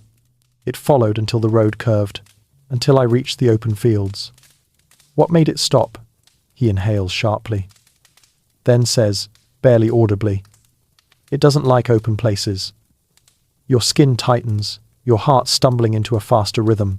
You put a steadying hand on his shoulder. It's all right. We'll stay in the open. He nods shakily. You resume walking slow, careful steps. Wind stirs the grass around you. The trees remain still, but something in the air feels different now. Heavier. You hum again, instinctively, your voice a fragile thread against the silence. An obscure cultural tidbit surfaces. In some villages, people believed humming kept spirits at bay because spirits disliked anything steady, warm, or human. You cling to that thought, flimsy though it is. As you reach the crossroads again, the abandoned cloak still lying where you left it, the man stops suddenly. What's wrong? You ask softly. He stares at the cloak, then at the trees. That's where it started calling, he whispers. You grip the loot strap tight, and the wind, for the first time all morning, goes still. You stand with the trembling man beside you, staring at the abandoned cloak as if it might twitch. It doesn't. It simply lies there, faintly stirring in the breeze like an exhausted animal. But the man's breathing grows shallow the longer he looks. Don't worry, you say softly. We'll keep moving. The fields open up a short walk from here. He nods, but his eyes don't leave the cloak. As if gathered, courage leaks from him the moment he glances toward the trees. Come on, you murmur. Let's Your voice trails off, because something else is lying half hidden in the grass beyond the cloak, a leather bag. You step toward it slowly, the man clutching your sleeve as if the ground might vanish beneath him. The bag is sturdy, well made, patched in the way long-travelled goods often are. A thick strap, a metal buckle, the initials M.R. faintly stamped into the side. Your heartbeat quickens. The innkeeper in Stonebridge mentioned the missing merchant a fine man, she'd said. Stayed in this very inn. Disappeared on the road north. A merchant with a bag. A merchant who never reached his destination. You crouch, fingers brushing the worn leather. It's damp with dew but intact. Not ripped, not torn, just left behind, deliberately or suddenly. The trembling man swallows hard. I didn't see that before. Maybe the mist hid it, you say, though the words ring hollow. You untie the flap and peek inside. A ledger, ink-stained quills, a small pouch of coins, a half-eaten heel of bread. Nothing violent, nothing dramatic, nothing to suggest what happened to its owner. Just a merchant's life, paused mid-journey. You close the bag gently, as if handling something fragile. Sacred, even. We should take it back to Stonebridge, you say quietly. For his family. The man nods faintly. Yes. Yes. We should. But something else catches your eye. Footprints. Not the ones you saw earlier, those hurried prints crossing the Yule, rode in a single frantic line. These are scattered, uncertain, pacing, as though someone stood here for a long time, moving in small circles, hesitating, changing directions, starting to leave, and then stopping. You kneel to examine them, the earth still soft enough to hold shape. The man shifts nervously behind you. What do they say? He whispers. You study them carefully. They say. You begin slowly. Someone stood here a long time. Someone unsure. Unsure of what? You rise and turn toward the trees. Of where to go next? The man inhales sharply through his teeth. You follow his gaze, because now you see them. More prints. Not leading away. Not leading toward Stonebridge. Not leading deeper into the forest. They stop abruptly. A few feet into the tree line. As if the person took a final step, and then wasn't walking anymore. Your heart tightens. What does that mean? The man whispers again. It means something took him. It means something frightened him into the trees. It means something he trusted or feared called him forward. But you don't say any of that. Instead, you swallow and say, it means we need to keep moving. Now. The man nods, too quickly, nearly stumbling as he tries to follow you. You sling the merchant's bag over your shoulder and grip your loot strap with your other hand, grounding yourself with the familiar weight. You both walk quickly away from the fork, leaving the cloak, the prints, the pine shadow behind. As the mist thins and the road widens into open air once more, the man's trembling eases. You feel it too, a subtle release of pressure, like stepping out of the deep end of a cold river. After several minutes, the man speaks again. I heard something else, he says quietly. You turn your head a fraction. Back there? He nods, face pale. Before I ran. Before it called my name. You wait. It whispered something else. A word. Or half a word. He touches his 19 forehead, as if trying to pull the memory out. It said, follow. Your skin prickles. He looks at you. I don't know whether it meant me or someone else. Your voice comes out steady only because you force it to. It doesn't matter. You're safe now. He nods but doesn't look convinced. You walk together in silence for a long stretch, the merchant's bag bumping your hip with each step. As you crest a small hill, the man suddenly stops again and points with a shaking hand. Look. In the distance, far across the rolling grasslands, a faint cluster of rooftops emerges perhaps 3 miles away. Smoke rises from chimneys, curling lazily into the sky. A village. Relief sweeps through you like warm rain. That must be Highcross, you say. The next settlement. The man nods, shoulders sagging. We can rest there. Tell them what we found. You breathe out, tension loosening its grip. The wind blows gently again. Birds return to their morning. Chorus. The world regains its normal texture. Almost. Because even as you walk, you can't stop thinking about those footprints that ended mid-step. One obscure cultural belief resurfaces from some distant conversation. That spirits, when strong enough, you could lure a person with a half-spoken promise or half-remembered name, pulling them from the world without struggle, without reason. You've always dismissed such tales as metaphors, warnings for reckless travelers. But today, you aren't so certain. As Highcross comes into clearer view, you tighten the merchant's bag, straighten your cloak, and murmur a silent promise to return the belongings to those who deserve them. The trembling man beside you whispers, "Do you think it's still watching us?" You don't look back. You simply say, softly, "I think we should stay where the sky can see us." And you keep walking toward the village ahead, the open fields bright and watchful around you. By the time you and the trembling man reach the outskirts of Highcross, the sun has climbed high enough to soften the morning chill. The village seems calm, peaceful.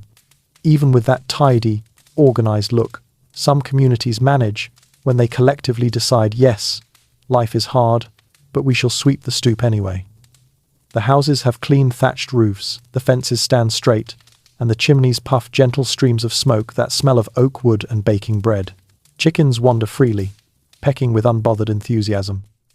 A woman hangs laundry on a line, humming as though nothing truly dreadful has happened within 10 miles of here, which, in your experience, is always suspicious.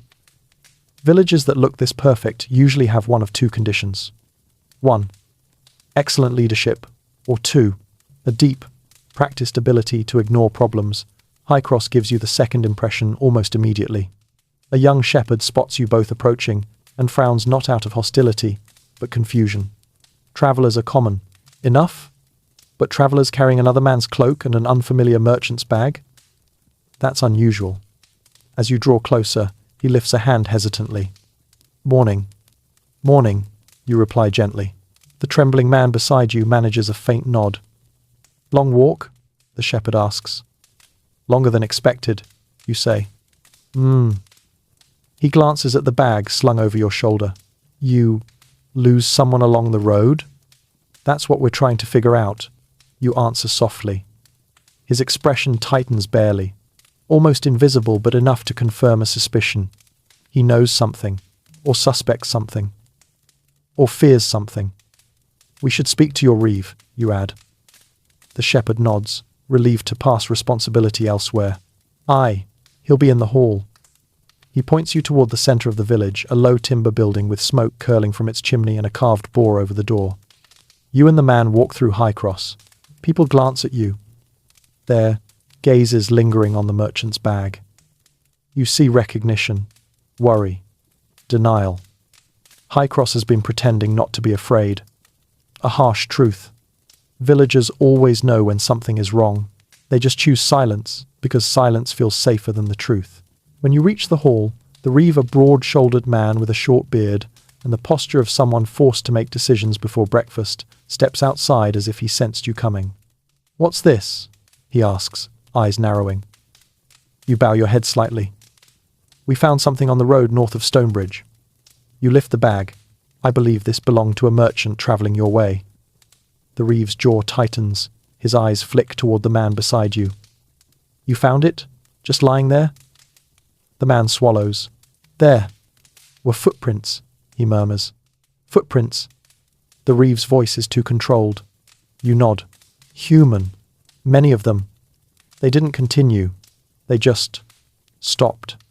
A cluster of villagers gathers nearby, pretending not to eavesdrop, while blatantly eavesdropping. A soft murmur rolls through them like a low, nervous tide. The reeve exhales slowly. "Bring it inside." You follow him into the hall, a wide room with long benches, a hearth still smouldering with last night's fire, and several shelves holding tools and scrolls. It smells of smoke, ink, and responsibility. When the door closes, the reeve speaks quietly, almost to himself. "So it's true then?"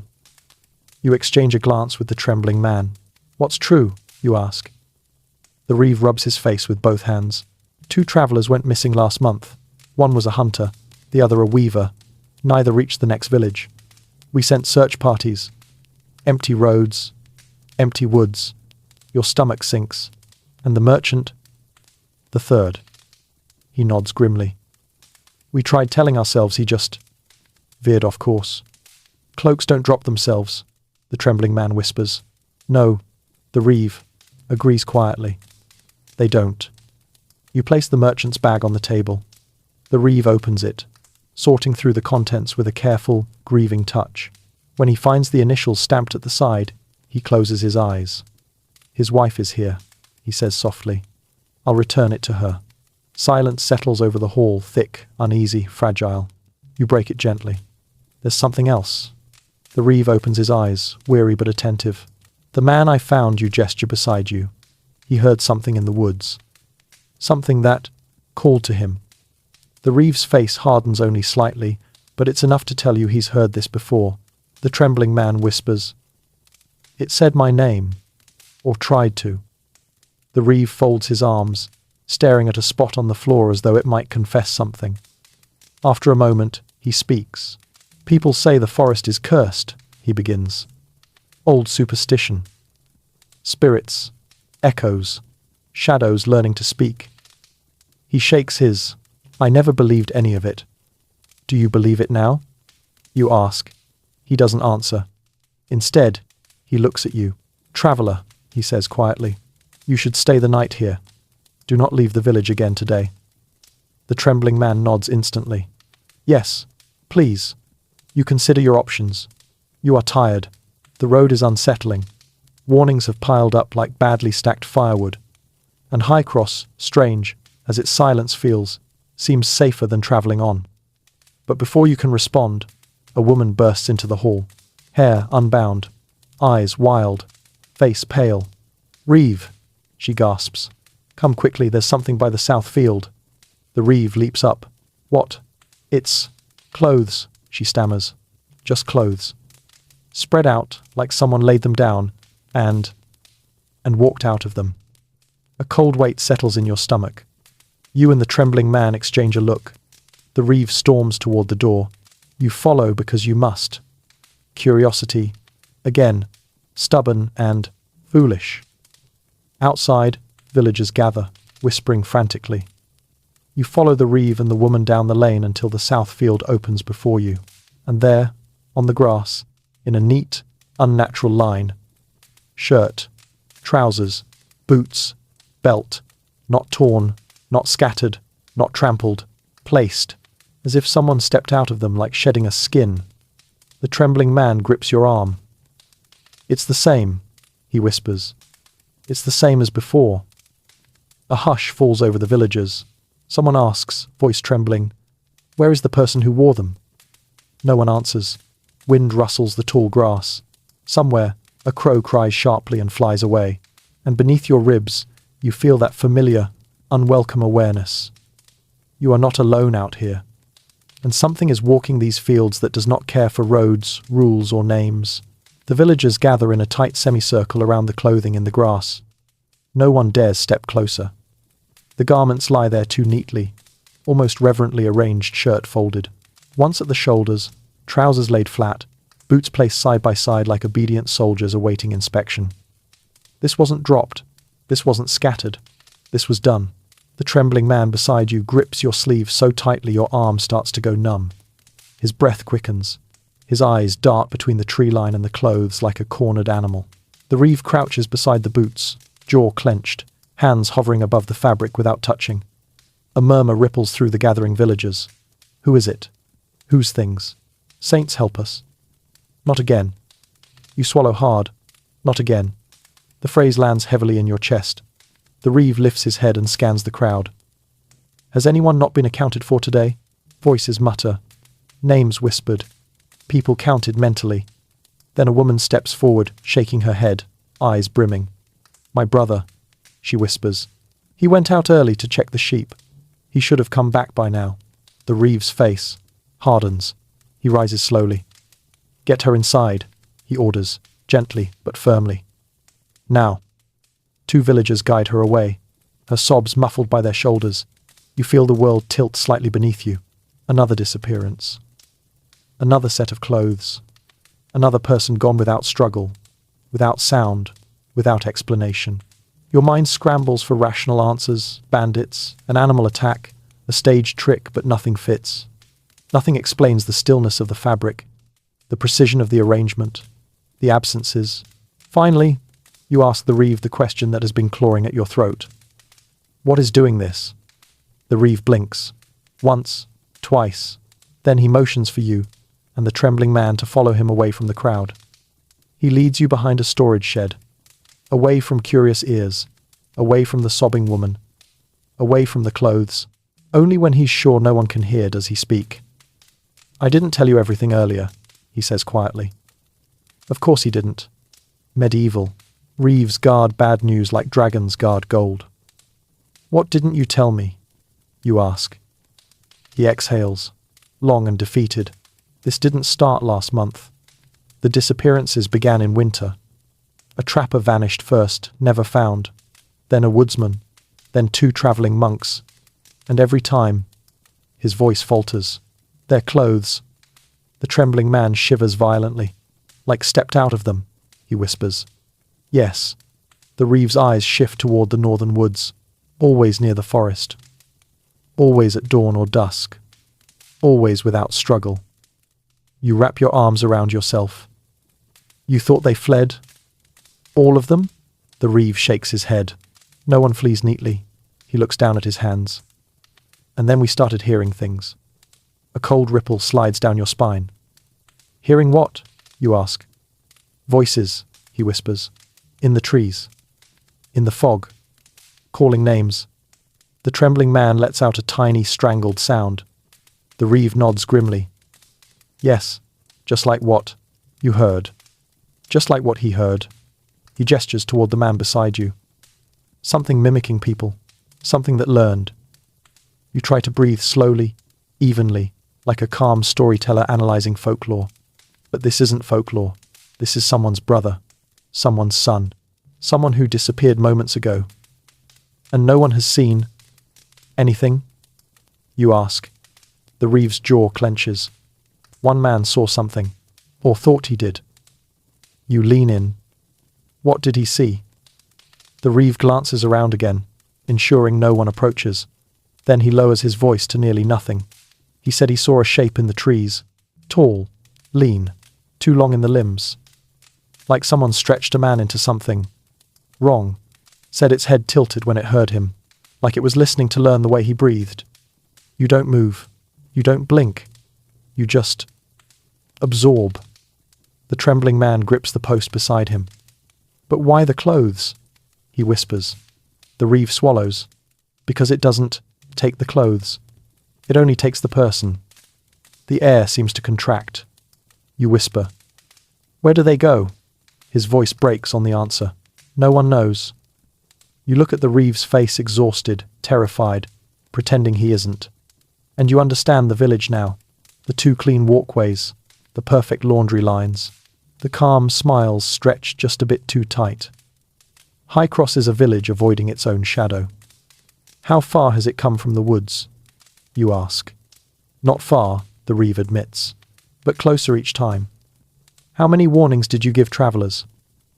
As many as we dared, he says, but we told them it was bandits or wolves. Easier to believe, safer to say. You run a hand through your hair, exhaling shakily. Why tell me now? The Reeve looks directly at you, hard, tired, honest. Because you brought back the merchant's bag. Because you saved this man. He nods at your companion. And because you're a bard. People listen to bards. You carry stories. Warnings. He steps closer. And if anyone can convince other travellers to avoid the northern woods until we understand what's happening, it's you. You blink. You want me to warn them? All of them? He nods once. Every soul you meet on the road. Your throat tightens. This is bigger than a missing traveller now. Bigger than a bad omen or a strange rumour. This is something moving, approaching, hunting in daylight and fog. And you, a bard with a lute and a handful of silver, have been handed the responsibility of stopping people from becoming next. An obscure cultural memory surfaces the belief that bards were protectors of the wandering folk, keepers of law, carriers of truths that could save or doom. You never expected it to be literal. The reeve puts a hand on your shoulder. "Help us," he says quietly. "Help the ones who haven't walked this road yet." You nod, because you don't know what hunts in the woods. But you know you don't. They want to meet it. The reeve leaves you, and the trembling man beside the shed, his shoulders squared in that grim way leaders carry when they're pretending not to be afraid. He strides back toward the villagers gathered in the south field, his voice low, steady, authoritative. You and the trembling man stand there in the half-light, your breath visible in the cooling afternoon air. Neither of you speaks for several moments. The world feels too fragile for words. Finally, he whispers, "It's getting worse." You nod, slow, reluctant. "It's learning," you murmur. "And learning means it's watching." He rubs his arms, trying to warm himself. "It mimicked my name." "I know." "And footsteps." "I know." "And breathing." You swallow. "I know." Your voice quavers just enough that you hear it, even if he pretends he doesn't. You guide him back toward the village centre. Highcross bustles again on the surface. But beneath the tidy order, beneath the careful smiles, beneath the domestic routines, people are afraid. You see it in the way they walk fast near shadows, in the way they keep glancing toward the tree line, in the way their conversations drop into a hush when someone mentions the woods. You've seen fear before. Hunger fear, plague fear, bandit fear. But this is a different breed. Fear of being taken. You're shown to a small room in the inn, which is warm enough and surprisingly clean. A young girl hands you a bowl of stew with hands that tremble only slightly. "Please stay inside tonight," she whispers. You offer a reassuring smile, though your stomach knots. "I will." You eat slowly, tasting little. The stew is rich with barley and onions, but your mind is far from the table. Every sound outside feels amplified. Every creak feels too deliberate. When darkness falls, it falls heavily. Fog rolls in from the north, thick and pale, coating the village in a soft shroud. Not harmless fog, this one feels. Like it has purpose. Like it chooses where to linger. You sit by the small window, candle lit, lute across your knees. You pluck a few soft chords to steady yourself. The trembling man is lodged in a nearby room, guarded by 2 villagers, armed with long spears carved with symbols. "A protective charm," one of them said. "An old custom," said another. "Against what?" you asked. They didn't answer. Outside, the village slowly goes quiet. Doors bolted, shutters closed, candles dimmed. Highcross knows how to hide. You watch the fog press closer to the houses, closer to the well, closer to the fence posts. Too close. An obscure cultural belief drifts through your memory. In some regions, people carved runes or symbols on their doors, not to keep spirits out, but to remind the spirits that humans were watching back. Perhaps that's what Highcross needs most, someone to watch. You blow out your candle to reduce your silhouette and peer into the darkness. For a long while, nothing moves. You almost convince yourself this is just fear telling stories. Then you hear it. A faint sound, like someone stepping through tall grass. Slow, deliberate. Your breath freezes in your chest. You press closer to the window, but the fog makes everything ghost-like shapes barely visible. Shadows dissolving, forms shifting. Another step, and another. Your heartbeat stumbles. You can't see the source, but the sound is clear. Someone is moving just beyond the outer fence. Someone or something walking as if learning how. You instinctively place a hand on your lute, as if music could somehow defend you. You doubt it, but bards cling to the tools they know. Then a murmur rises, soft, barely audible, floating between the fog and the dark. A voice trying to shape sound. You grip the windowsill. It speaks again, or tries to. Not a word, not a name, but the shape of one. You've heard people learning new languages. That clumsy mimicry, that attempt to match rhythm and breath. This is like that. Except wrong. You hold your breath as the fog shifts slightly. A shape emerges, only the faintest outline, obscured, tall, leaning slightly forward as though curious. As though listening for you. Your skin prickles from scalp to fingertips. The thing stands still, utterly still. Then its head tilts, just a fraction. Enough to confirm it is aware. You cover your mouth, trapping your breath, heart slamming painfully. The thing in the fog takes one slow step toward the fence. The wooden post creaks softly under the weight of its attention. You feel your pulse roar suddenly in your ears. It pauses, as if sensing something, or someone, or you. You don't move. It leans slightly closer. Your lungs scream for air, then a distant shout breaks through the night. "Hey!" A villager's voice, sharp, loud, intentional. A charm jangles. A spear clatters. More voices join. The thing retreats. You don't see it leave. You just feel the fog thin. Hear the grass. Release its tension. Sense the air lighten. The footsteps fade. The voice ends. And slowly, the village exhales. You collapse back from the window, trembling. You're a bard trained to read human hearts. Not whatever that was. But you know one thing with absolute certainty. It was learning. And it was close. Too close. Someone knocks softly on your door, not frantic, but steady. "You all right?" a villager asks. You open your mouth, but your voice emerges as little more than a whisper. Yes, you lie, because the truth feels too heavy to speak. Tonight, you saw something, and it saw you back. You don't sleep. Not really. You drift floating between half dreams and jolts of fear until the sky outside your window turns a pale, watery grey. Dawn arrives, not like a fresh beginning, but like someone quietly apologizing for the night. Your body feels heavy when you sit up, ache in your shoulders, a pinch behind your eyes, a lingering, icy echo of the shape you saw in the fog. You rub your face and whisper to yourself. It didn't come closer. It didn't come inside. It's gone. But even as you say it, part of you knows the truth. It left because it chose to, not because it was stopped.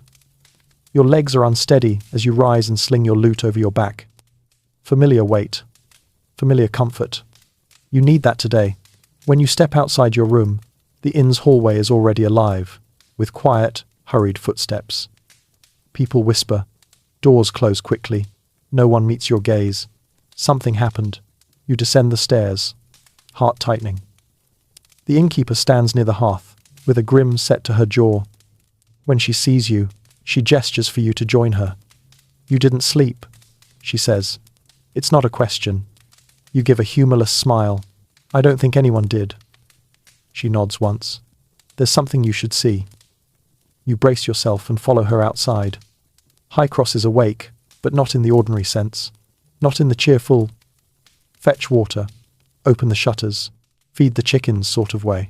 No, this morning, the villagers move with tense purpose, glancing north every few minutes as if checking whether the world is still intact. You walk toward the south field, where yesterday's clothes lay in a stiff, eerie line. But before you reach it, you smell something faint but unmistakable. Smoke. Fresh smoke. The innkeeper leads you behind the storage barn and points. There, where the neatly placed clothing once lay, sits a small pile of ash.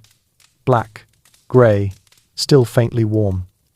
You stare at it, unable to speak. The innkeeper crosses her arms, tightly. The reeve burned them at first light. Why? You ask, voice rasping. Because, she says softly. People were gathering before sunrise, whispering, staring, panicking. He thought if he destroyed what was left, it might calm them. You look again at the ashes, the remnants of a life, of someone's brother, someone's son, someone who woke yesterday and never made it home, burned so the village could pretend again. A cold tightness wraps your chest. Pretending won't keep it away. No, she agrees. But fear tears villages apart faster than spirits do. An uncomfortable truth.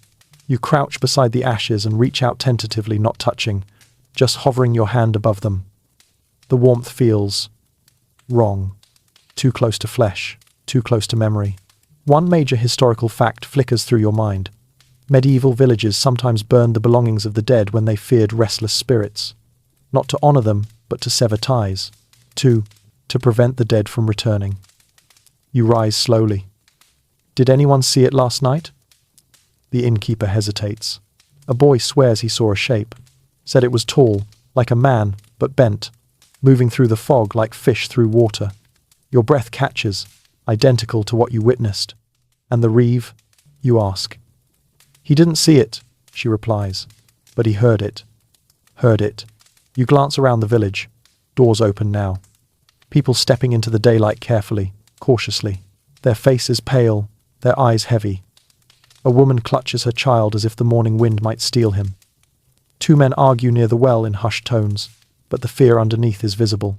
The trembling man you rescued steps out of the inn, flanked by two villagers. He looks slightly steadier, but still fragile, like a candle in a drafty room. When he sees you, he hurries over. You heard it too, he says softly. You nod. His face tightens. Then we're not imagining anything. No, you whisper. We're not. He glances toward the woods. What does it want? You shake your head. I don't know. And I don't want to find out. Silence stretches between you. The reeve approaches then, looking like he hasn't slept in weeks. His beard is rumpled, his eyes red, his hands restless. He studies your face, measuring, weighing, guessing. You saw something last night, he says quietly. It isn't a question. Yes, you reply. Describe it. You swallow hard. A shape, tall, lean, wrong, and it watched the village from the fog. The reeve's jaw tightens. It's getting bolder. You fold your arms, shivering despite the warming day. You can't keep burning clothes and hoping this goes away. He looks down, ashamed. I know. Then what will you do? He looks past you toward the people of High Cross, going through their morning motions with mechanical numbness. We will survive, he says finally, as we always have. But you... He fixes you with a sharp, tired gaze. You need to leave High Cross today. You blink. Leave? Now? He nods. While the sun is high, while the fields are open, while you are watched. You tense. Watched by who? He gestures toward the villagers. By us. We'll send 2 escorts to walk with you until you're well past the tree line.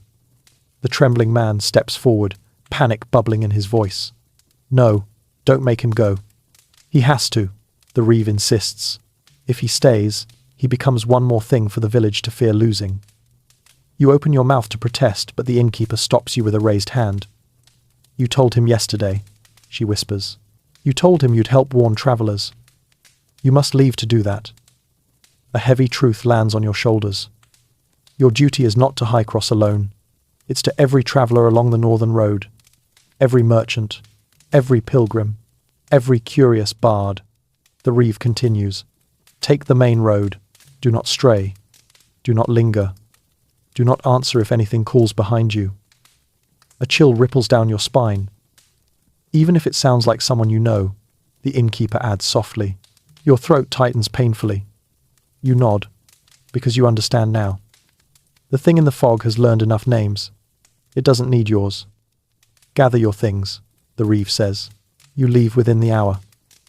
You turn toward the inn, loot thumping softly against your back, breath shaky. As you walk, you hear the villagers behind you whispers, prayers, quiet arguments, children crying. High Cross pretends again. But the illusion is thinner every hour. Inside the inn, you close your door and lean against it. Your journey as a bard has always been about stories. Tonight, your story nearly ended, and whatever waits on the road ahead, it's learning too fast.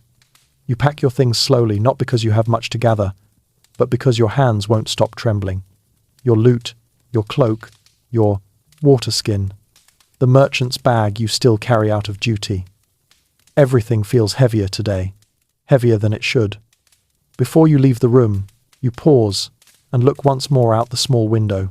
The fog is gone now, burned away by morning sun, but a faint grey memory of it lingers in your mind. You see the fields, the rooftops, the distant tree line, all harmless in daylight. Daylight lies. You step outside. The reeve is waiting with 2 escorts, a wiry young man with a spear too long for him, and a stocky older woman who looks like she could frighten a bear into apologizing. Both are armed. Both are pale. Both avoid looking toward the north. We'll take you as far as the ridge, the reeve says. Past that, the road is open enough for you to be safer. The pause before, safer, does not comfort you. Villagers gather quietly as you prepare to leave. Not a crowd, not a farewell. Just eyes, tired, fearful, grateful in ways they don't have words for. The trembling man you rescued approaches, wringing his hands. "I don't want you to go alone," he says, voice cracking. You place a hand on his shoulder. "I won't be alone. They'll walk with me." He shakes his head, small, frantic. It knows you now. You force a soft smile. "Then I'll stay on the open road." "Promise me," he whispers. "I promise." He nods, blinking hard, then steps back. The older escort woman gestures with her chin. "Let's move." And so you leave High Cross. The village shrinks behind you, first in size, then in sound, then in spirit. The road ahead is wide, sunlit, bordered by gently rolling fields. Birds chirp. A breeze stirs the grass. Everything is deceptively ordinary. You walk. You glance behind you more often than necessary. The escorts notice but don't comment. After a while, the younger escort speaks. "Did you really see it last night?" His voice barely above a whisper. You nod. He swallows. "Did it look human?" "No," you say softly. "It only wanted to." Silence stretches between you. You continue walking. A major historical fact floats to mind. Unbidden. Medieval travelers feared the emptiness between villages more than the villages themselves. Roads were safe by day, deadly by night, and utterly unpredictable during the hours in between. You are traveling during one of those in-between hours, the morning after fear, before certainty. The fields widen. The tree line falls farther behind. Sunlight grows stronger. "Almost to the ridge," the older escort murmurs. "Stay alert." You do. The ridge rises gently ahead, a slope covered in yellow grass and dotted with boulders. The road bends upward, narrow but manageable. You begin the climb, boots pressing into loose earth. Halfway up, the younger escort stiffens. "Do you hear that?" he whispers. You stop. Listen. Wind, birdsong, grass rustling. Nothing else. "No," you say. He frowns. "I thought I heard." The older escort raises, a hand sharply. Quiet. All three of you freeze. The wind stops. A perfectly normal breeze gone in an instant. Your skin crawls. The older woman mutters. "Not here. Not in the open. Don't let it be here." You hear it then. Not a footstep. Not a voice. Not anything human. Just pressure. Like something watching from far away. Listening. Waiting. The younger escort grips his spear tightly. "It followed us." You swallow. "We're in the open fields," I thought. "It's getting bolder," the older escort says. "It came close to the village last night. It may not fear sunlight anymore." Your heart stumbles. "What do we do?" "We keep walking," she says firmly. Eyes forward. "Do not run." Running draws it closer. You walk. Slowly. Deliberately. Every step shaky. The ridgeline approaches its crest, glowing with full sunlight. "If you can reach it," the reeve said, "you'll be safe enough to continue alone." You focus on that. 1 foot forward. Then, the next. Behind you, something shifts in the grass. Not a snap, not a thud, just a whisper of movement, like a finger brushing wheat. All three of you freeze. The younger escort nearly drops his spear. The older escort's jaw clenches. "Don't turn around," she murmurs. You don't. Your breath hitches. The wind remains absent. The world too quiet. Every sound swallowed before reaching your ears. Then, a faint exhale. Right behind you. Soft, measured, trying to mimic breath. Your blood turns to ice. The escorts both tense, muscles tight enough to snap bone. The older woman whispers, "Keep walking." So you do. Every step feels like it will be your last. Another exhale closer now, learning your rhythm. Matching it, as if practicing being you. Your vision blurs. Your pulse threatens to drown your senses, but you keep going. Finally, the ridge crest looms just ahead. Sunlight spills fully across it. No shadows, no fog, pure openness. It's your lifeline. "Faster," the older escort whispers. You don't run, but you don't drift either. The three of you cross the ridge. Sunlight hits your face full force. You turn around. Nothing is there. No figure. No shadow. Just grass waving gently in a renewed breeze. The younger escort collapses to his knees, shaking. It was there. I felt it. You nod. So did you. The older escort rests her hand on your shoulder. This is where we leave you. You swallow hard. Thank you. For everything. Warn them, she says. Warn every traveler you meet. Do not let them walk this road alone. Then she leans close, voice barely audible. And if something calls your name, don't look back. You nod once, firmly. They turn and walk back toward High Cross, never looking behind them. You stand alone on the ridge, heart pounding, the world too open and too empty. Finally, you tighten your cloak, adjust your loot, and take your first step into the unknown road ahead. Because, whatever hunts behind you, doesn't own the open sky. You descend the far side of the ridge alone, sunlight warming your back, the open sky spreading above you in a vast, calming sweep of blue. Yet your steps feel too loud, the world feels too empty, and the silence behind you feels too watchful. You force yourself to keep a steady pace. Your loot knocks lightly against your spine, with each step a comforting rhythm, a reminder of who you are beyond this fear. A bard, a wanderer, a storyteller. Someone who survives by paying attention. You hum a tune to steady yourself. Except, your voice cracks. Not from nerves, from something else. It takes you a moment to understand what's wrong. The melody won't come. Not the tune from last night. Not the one you hummed on the road. Not any of your old reliable rhythms. It's as if your mind is blank. You try again. A note forms, weak and unfamiliar, trembling mid-air before dying like a candle in wind. You stop walking. No, you whisper. No, not that. But the truth hovers dangerously close. You've lost the song. It shouldn't be possible. Songs live in your bones, in your breath, in your fingers, even after sleepless nights, even after terror, unless something pulled it from you. You swallow hard, a tremor rising beneath your skin. One major historical fact surfaces, uninvited and unwelcome. Medieval storytellers believed certain spirits could steal the memory of songs, leaving travelers unable to sing or speak the stories that protected them from danger on the road. Folklore, of course, just stories.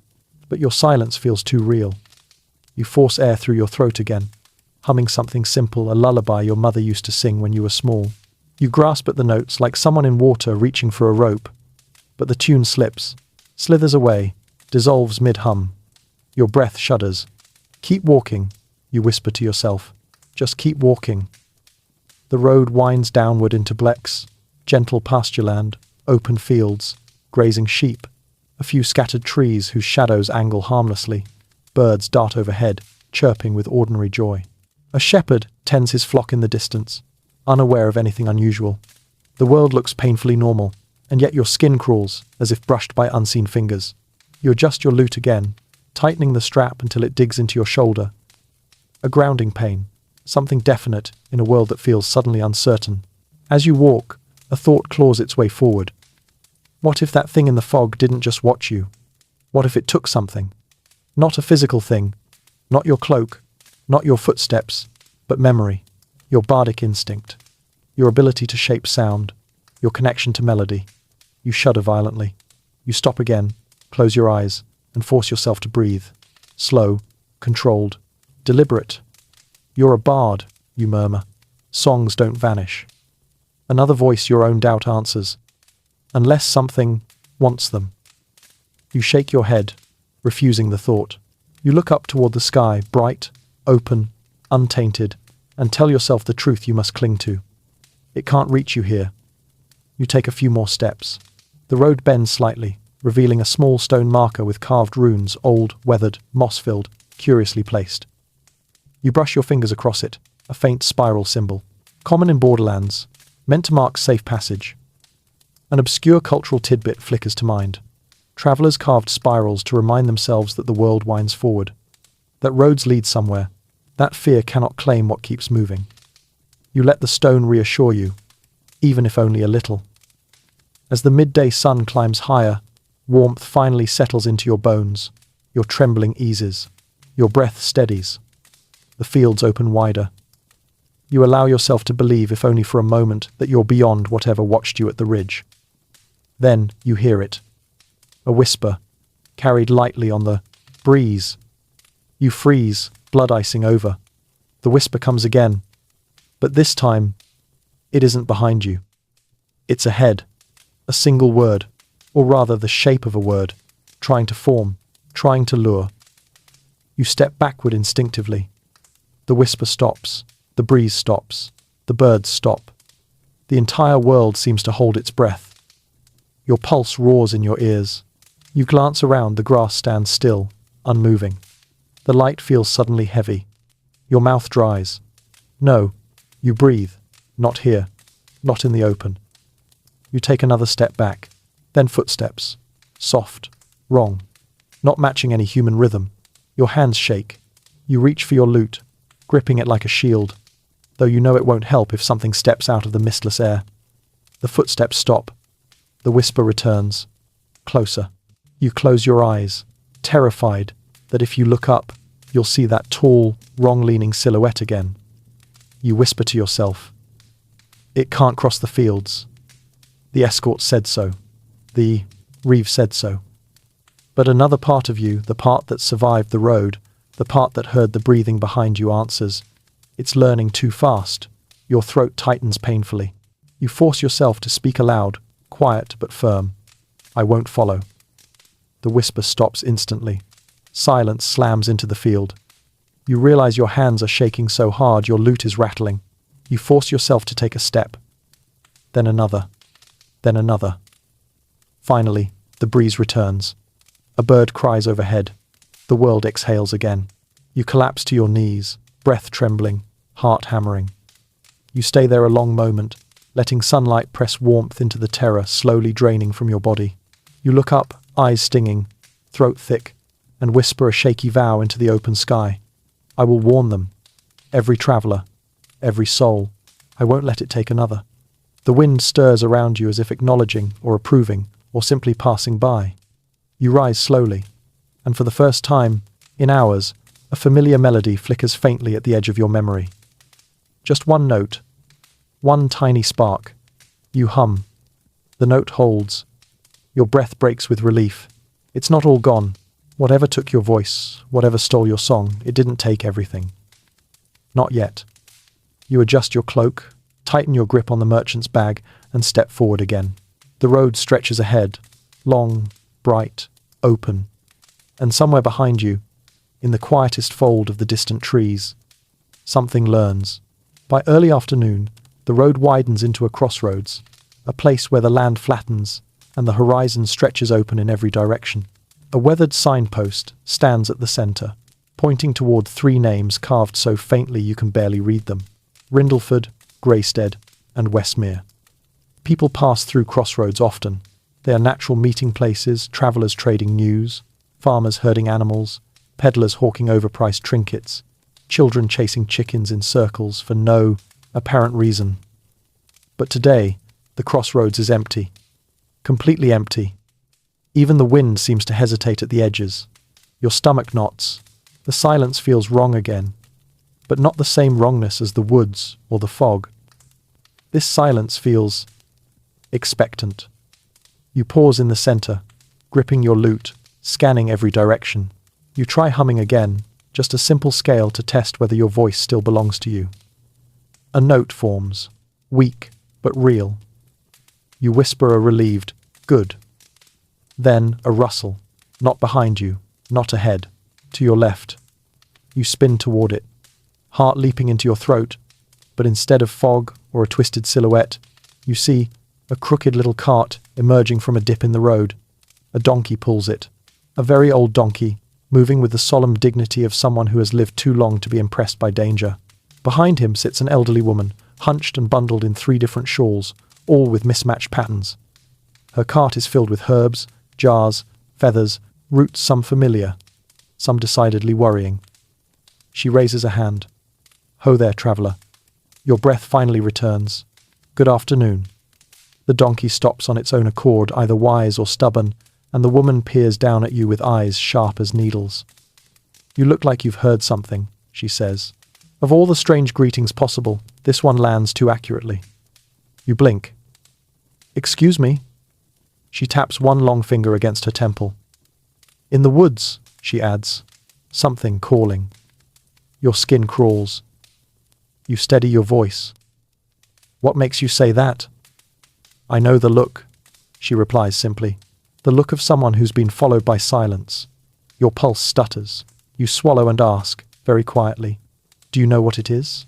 The woman's gaze drifts to the shadowed line of trees far behind you, as though she's counting memories. No, she says. And yes, she nods. I know what people call it. I know what it does. I know how it feels when it comes too close. Her voice softens. And I know you survived something others haven't. You step closer to the cart. Tell me everything. She chuckles. Curious bard, aren't you? Terrified bard. You correct. Her smile fades. Good. Fear keeps you walking. You grip your lute strap. What is it? A spirit? A demon? A creature? Names don't matter, she mutters. Old things don't care what we call them. Old things. You shiver. Then tell me what it does. She leans in slightly. It steals. Not with hands, but with hunger. It takes what makes you human. Step by step, word by word, memory by memory. Your throat tightens. You've met someone missing, she adds. And you've seen their clothes. Yes? You nod. She sighs. That means it's growing. Growing? You echo. How? By listening, she says. By mimicking. By mastering. She lifts a crooked finger. First, it learns your footsteps. Then your breath. Then your voice. Your blood runs cold. You whisper. It took my song. She nods once. It'll try to take more. The air around you feels suddenly thinner. How do you stop it?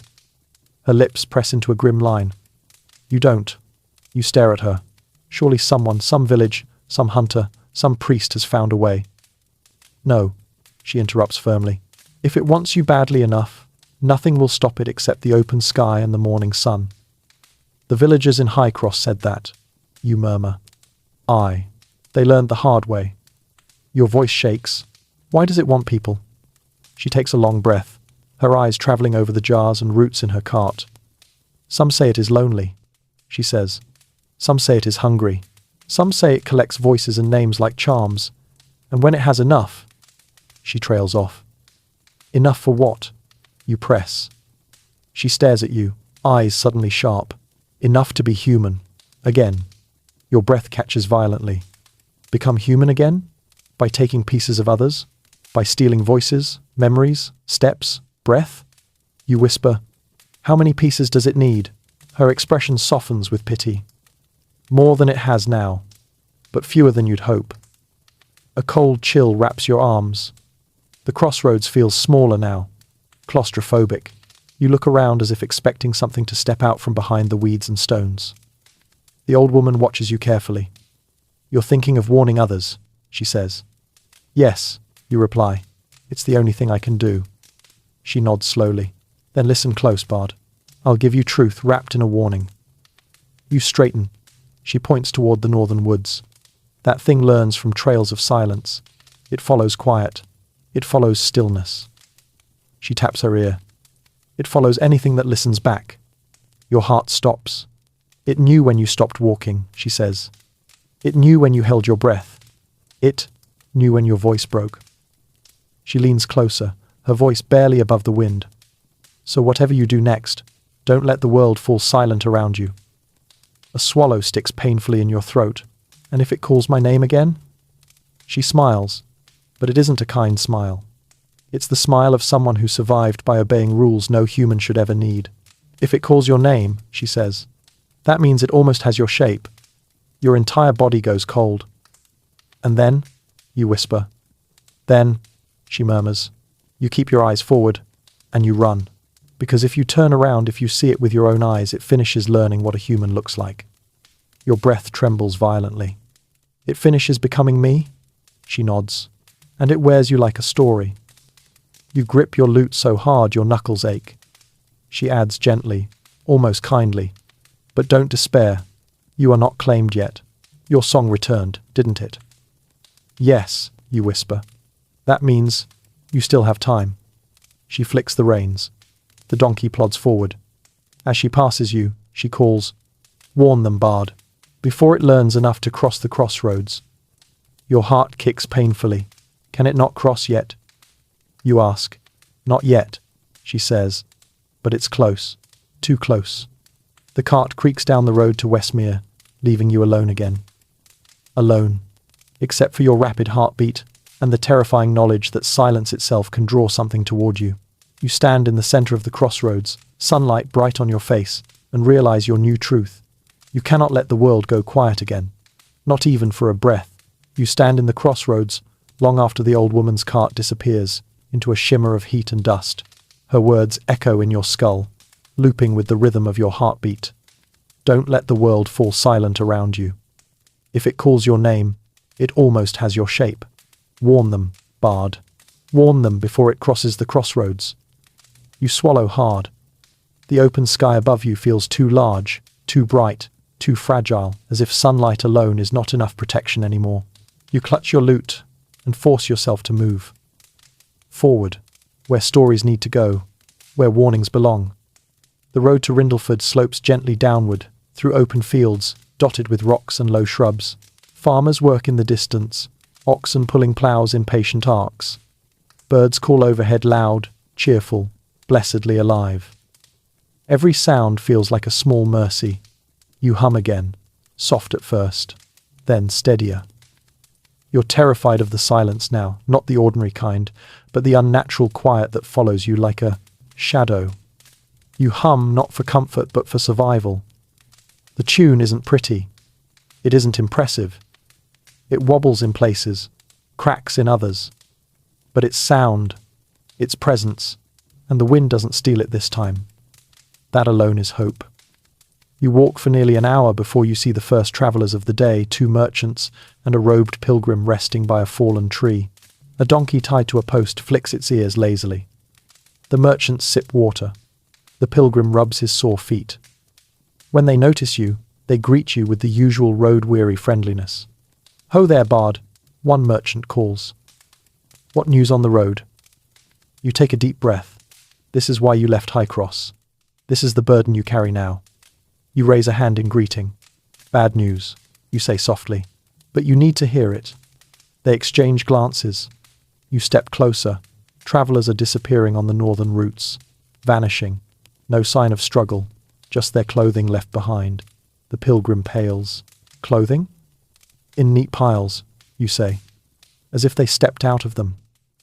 A dreadful silence begins to fall and you immediately start humming again, forcing the sound into the air like a shield. The travellers blink, startled. "Don't let it go quiet," you say quickly. "I'll explain.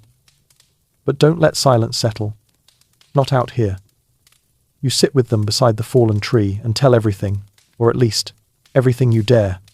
The missing merchant, the trembling man, the clothes arranged on the grass, the thing in the fog, the whisper trying to form your name, the shape that leaned when it listened, the old woman's warning. You leave out the parts that would only terrify them into panic. You keep enough to protect them. By the time you finish, all 3 travellers cling to your words with wide, frightened eyes. One of the merchants swallows hard. "So, what is it? A spirit?" "I don't know," you admit. But it watches, and it listens, and the more it learns from you, the closer it gets. The pilgrim presses a trembling hand to his chest. "Why hasn't the church driven it out?" "Because no one wants to speak of it openly," you say. "Villagers try to pretend. They burn the clothes. They silence the rumours. They hope it fades." The younger merchant shakes his head violently. No. We must turn back." "And go where?" the older merchant asks quietly. "It followed someone across the fields." The pilgrim's breath catches. "Then what do we do?" "Stay in the open," you say firmly. "Keep to the main roads. Do not travel alone. Do not stop walking.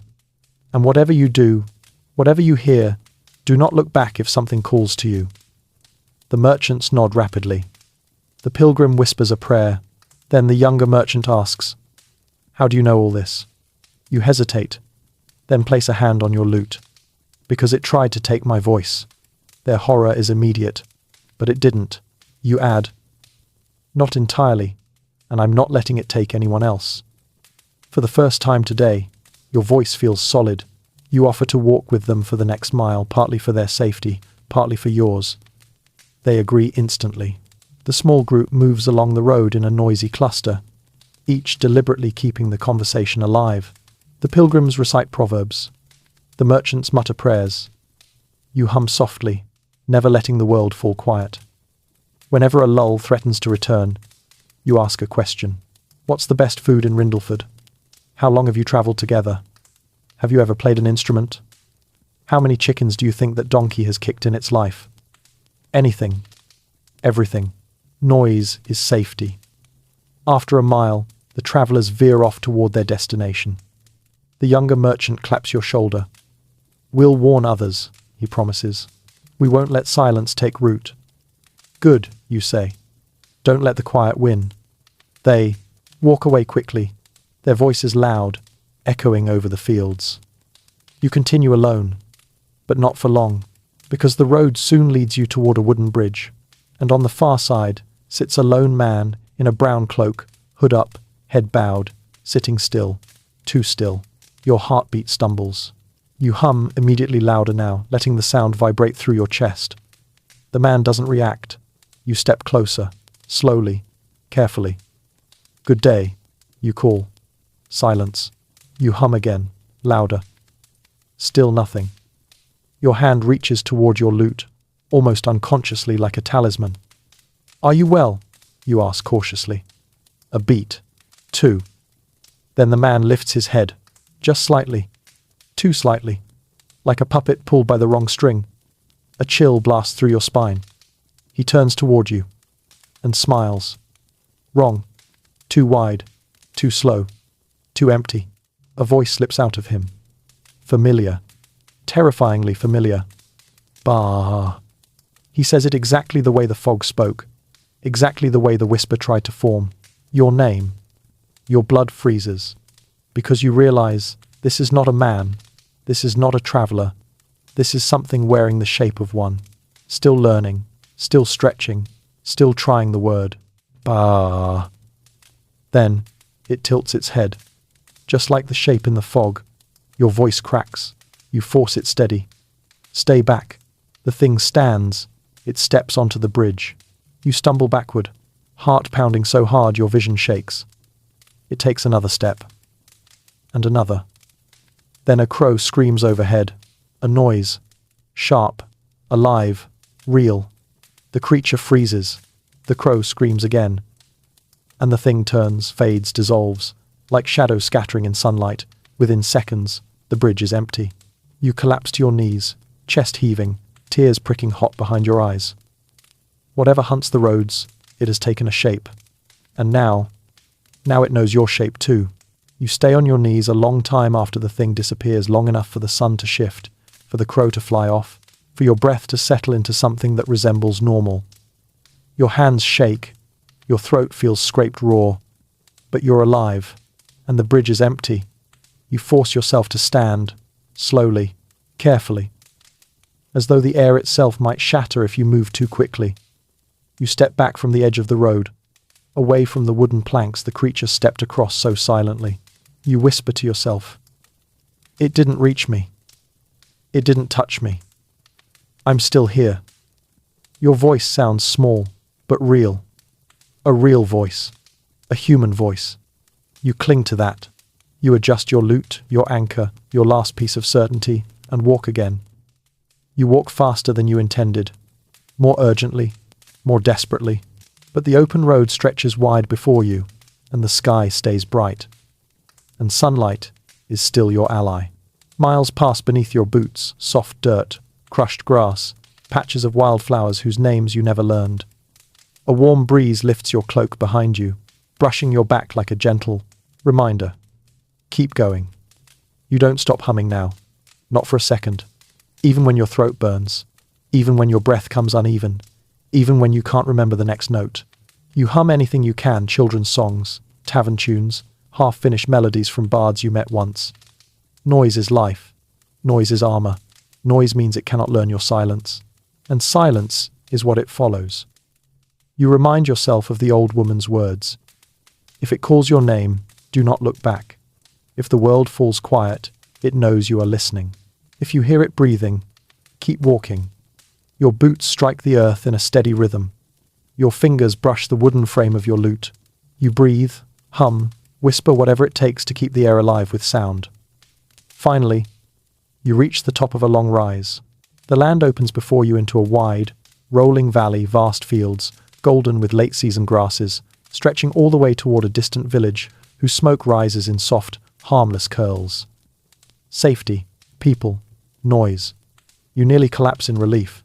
But before you take another step down the slope, you hear something light footsteps approaching from behind. Human footsteps. You freeze, heart leaping into your throat, the tune on your lips breaking. But this time, you force yourself to keep humming. Even through the panic.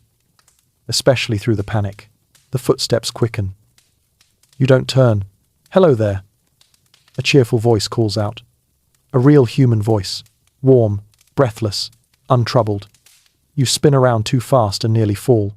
A young woman with a woven basket approaches, cheeks flushed from walking, eyes bright with friendliness. She smiles as if the world has never contained darkness. Sorry if I startled you, she says. Didn't expect anyone else on the ridge today. You stare at her for a beat too long. She tilts her head. Are you all right? You swallow hard. Better now. She glances at your lute. You a bard? Yes, you say. Oh, good. She beams. My uncle loves stories, and the little one she's always begging for songs. Will you be heading towards Sundermore? That's the village ahead? You ask. Aye. You nod shakily. Yes. I'm going there. She smiles. Safe path, well, mostly safe. Wolves sometimes stray close, but they fear noise more than anything. You flinch at the coincidence, but she doesn't notice. She adjusts her basket. Shall we walk together? You hesitate. Walking with someone makes you feel safer, but it also puts her in danger, and you know, with cold certainty, that something has already tried to learn your name. If it calls again, if it gets closer, if it takes your shape, she could be next. Travelers disappear on the northern road, you say quietly. Do you know that? Her smile falters. We've heard rumors. They're not rumors. She grips the basket tighter. What's happening? You exhale slowly, forcing steady breath into your lungs. A thing in the woods, you say. Something old, something learning. It listens for silence and calls to travelers, and when they turn, you stop there. You don't have to finish. Her face pales. Is that why you look so frightened? Yes, you admit. She takes a step closer, voice trembling. Should we run? No, you whisper. Running draws it closer. She bites her lip. So what do we do? You lift your lute slightly. We keep talking. We don't let the air fall silent. And we keep to the road. She nods. All right. Then talk to me, Bard. Tell me anything. Your mouth feels dry. Your thoughts scramble. So you tell her the simplest thing you can think of. Your basket, what's in it? She blinks, surprised. Bread. Some herbs. Honeycomb. And oh, my niece's little carving knife. She's learning to whittle horses. Horses, you echo. Yes. Very lopsided ones. She tries a nervous laugh. It works just barely. The air fills with sound again, and you breathe easier. You both walk. You keep talking. She tells you about her family, her sheep, her niece's ability to get into trouble without ever meaning to. You tell her stories, not the frightening ones, not the dangerous ones, but gentle tales of kings with foolish sons and clever cooks who save kingdoms using soup. Every word is a shield. Every breath is a barrier. Every sound keeps the thing in the woods from taking one more step toward you. As the valley village grows nearer, you feel relief warm the back of your neck. Safe. For now. When you reach the first cottage, children run out to greet the woman, tugging at her sleeves, chattering excitedly. Noise blooms like sunlight. Laughter rings out in bright peals, and the thing that follows silence cannot follow you here.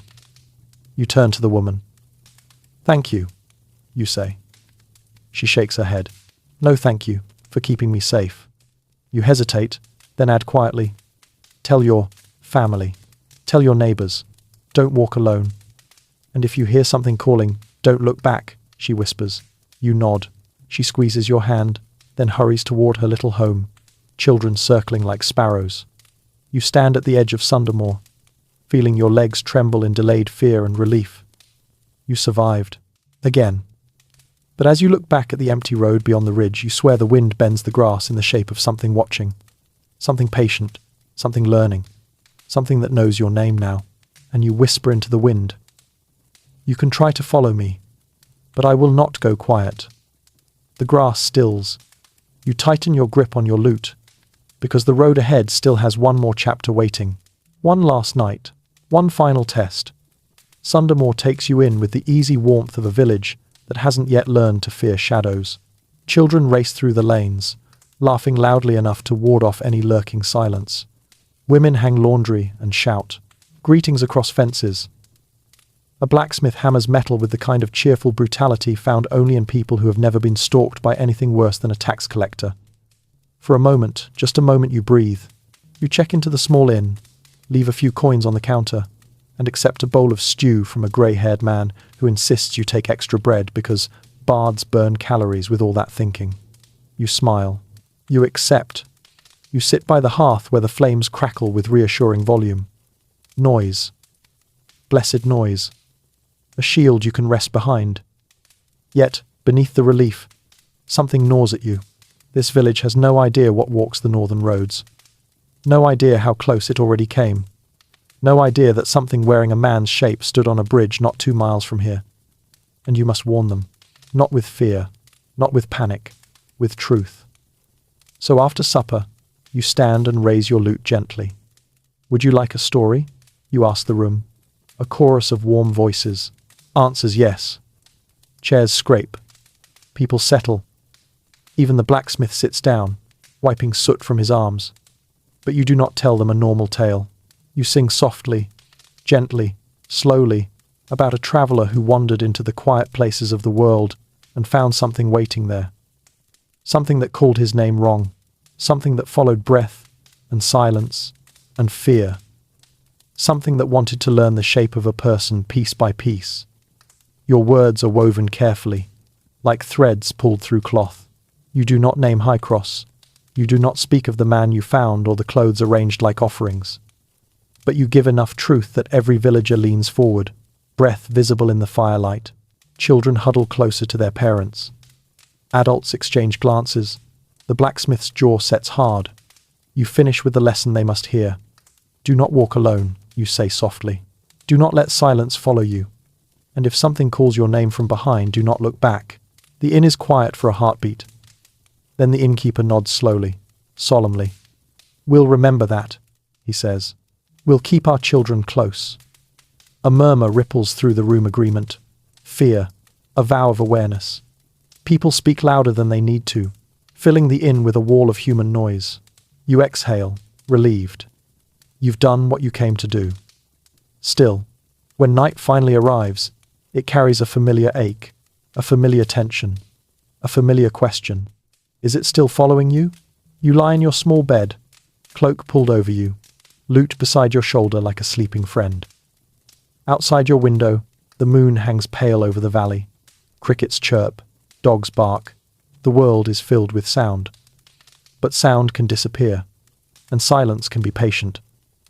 At some forgotten hour of the night, you wake with a start. No reason, no dream, just awake. You listen. The crickets have stopped. The wind stills. The dogs go quiet. The air becomes too thin. Your heart fractures into frantic beats. "No," you whisper. "Not here. Not now." Then a faint exhale outside your window. Exactly like before. Measured. Practiced. Wrong. You force your breathing steady. You keep your eyes open. Wide. Fixed on the ceiling. You cannot let silence claim you. You hum. Softly at first. Then louder. The note quivers but holds. The exhale repeats. Closer this time. Your hum cracks. Your throat seizes. You push harder, forcing the sound out with every trembling breath. Something shifts in the darkness outside. A shadow slides past the window, not walking, leaning, tilting, listening. Your hum falters for half a second, and the thing mimics it. A broken, wrong humming sound, shaped like someone trying to remember how a human breathes. Your blood runs cold. Keep going, you whisper to yourself. You hum again, louder now, desperate. The thing hums again, almost matching you, almost learning the pitch, almost human. Tears gather in your eyes. Not from fear now, but from anger. Anger that it would follow you this far. Anger that it would learn your voice. Anger that it would stand outside this village, reaching for your shape. Your hand grips your lute. You sit up, and you sing. Not a whisper, not a hum. A full, trembling, imperfect song. A bard's defiance. A human cry into the darkness. Your voice shakes the room. It cracks, breaks, rebuilds. It grows stronger with every line. Strong enough to fill the inn and spill into the streets. Strong enough to wake dogs, rouse neighbors, light lanterns. Strong enough to push silence away. Because you finally understand. Silence is how it learns. Song is how you survive. The shadow outside freezes, tilts its head, and retreats, slowly pulling back into the night like a tide withdrawing from shore. It does not flee. It simply steps away. Not finished, not defeated, just delayed. Your voice collapses into quiet sobs. Villagers bang on your door, asking if you're all right. You tell them yes. You tell. For them, it was only a dream. A lie, but a necessary one. Because the truth would send them into panic. And panic would make silence. When the villagers return to their beds, the world slowly reclaims its noise. Crickets, dogs, wind, life, and eventually morning. You sit up, exhausted, shaking, but alive. You survived again, and now, at last, your journey has only one step left. You must keep moving, keep warning, keep singing, keep the silence from ever claiming you. Because whatever hunts the northern roads, it is learning your voice, your name, your shape. But you still have your songs, and you intend to use every last one of them. The danger fades now, like a distant storm rolling far beyond the horizon. You're safe for tonight, safe in the warmth of this story, safe in the shelter of these final soft words. The road lies behind you, the fog has thinned, and the night, for once, is gentler than you feared. Breathe slowly with me now, in and out, letting the shoulders sink deeper into the quiet comfort of rest. You've walked long miles through shadowed forests and open fields. You've crossed ridges where the sky felt close enough to touch. You've carried a warning, held onto your voice, and trusted your own breath to guide you out of the dark. And now you can let that weight slip from your shoulders. Feel the calm settle around you like a warm cloak. Feel the remnants of fear dissolve in the soft glow of morning. Feel the steady rhythm of your breath, your own quiet, human music, filling the air around you with gentle certainty. The world outside your room grows still now, but not the dangerous kind of stillness. This is the quiet of safety, the quiet of blankets tucked around you, the quiet of a candle burning low. A peaceful silence, made soft by the echoes of your courage. You've earned your rest. You've kept the night at bay, and nothing follows you here. Let your mind drift like a leaf on a slow river. Let your thoughts wander to gentler roads and softer stories.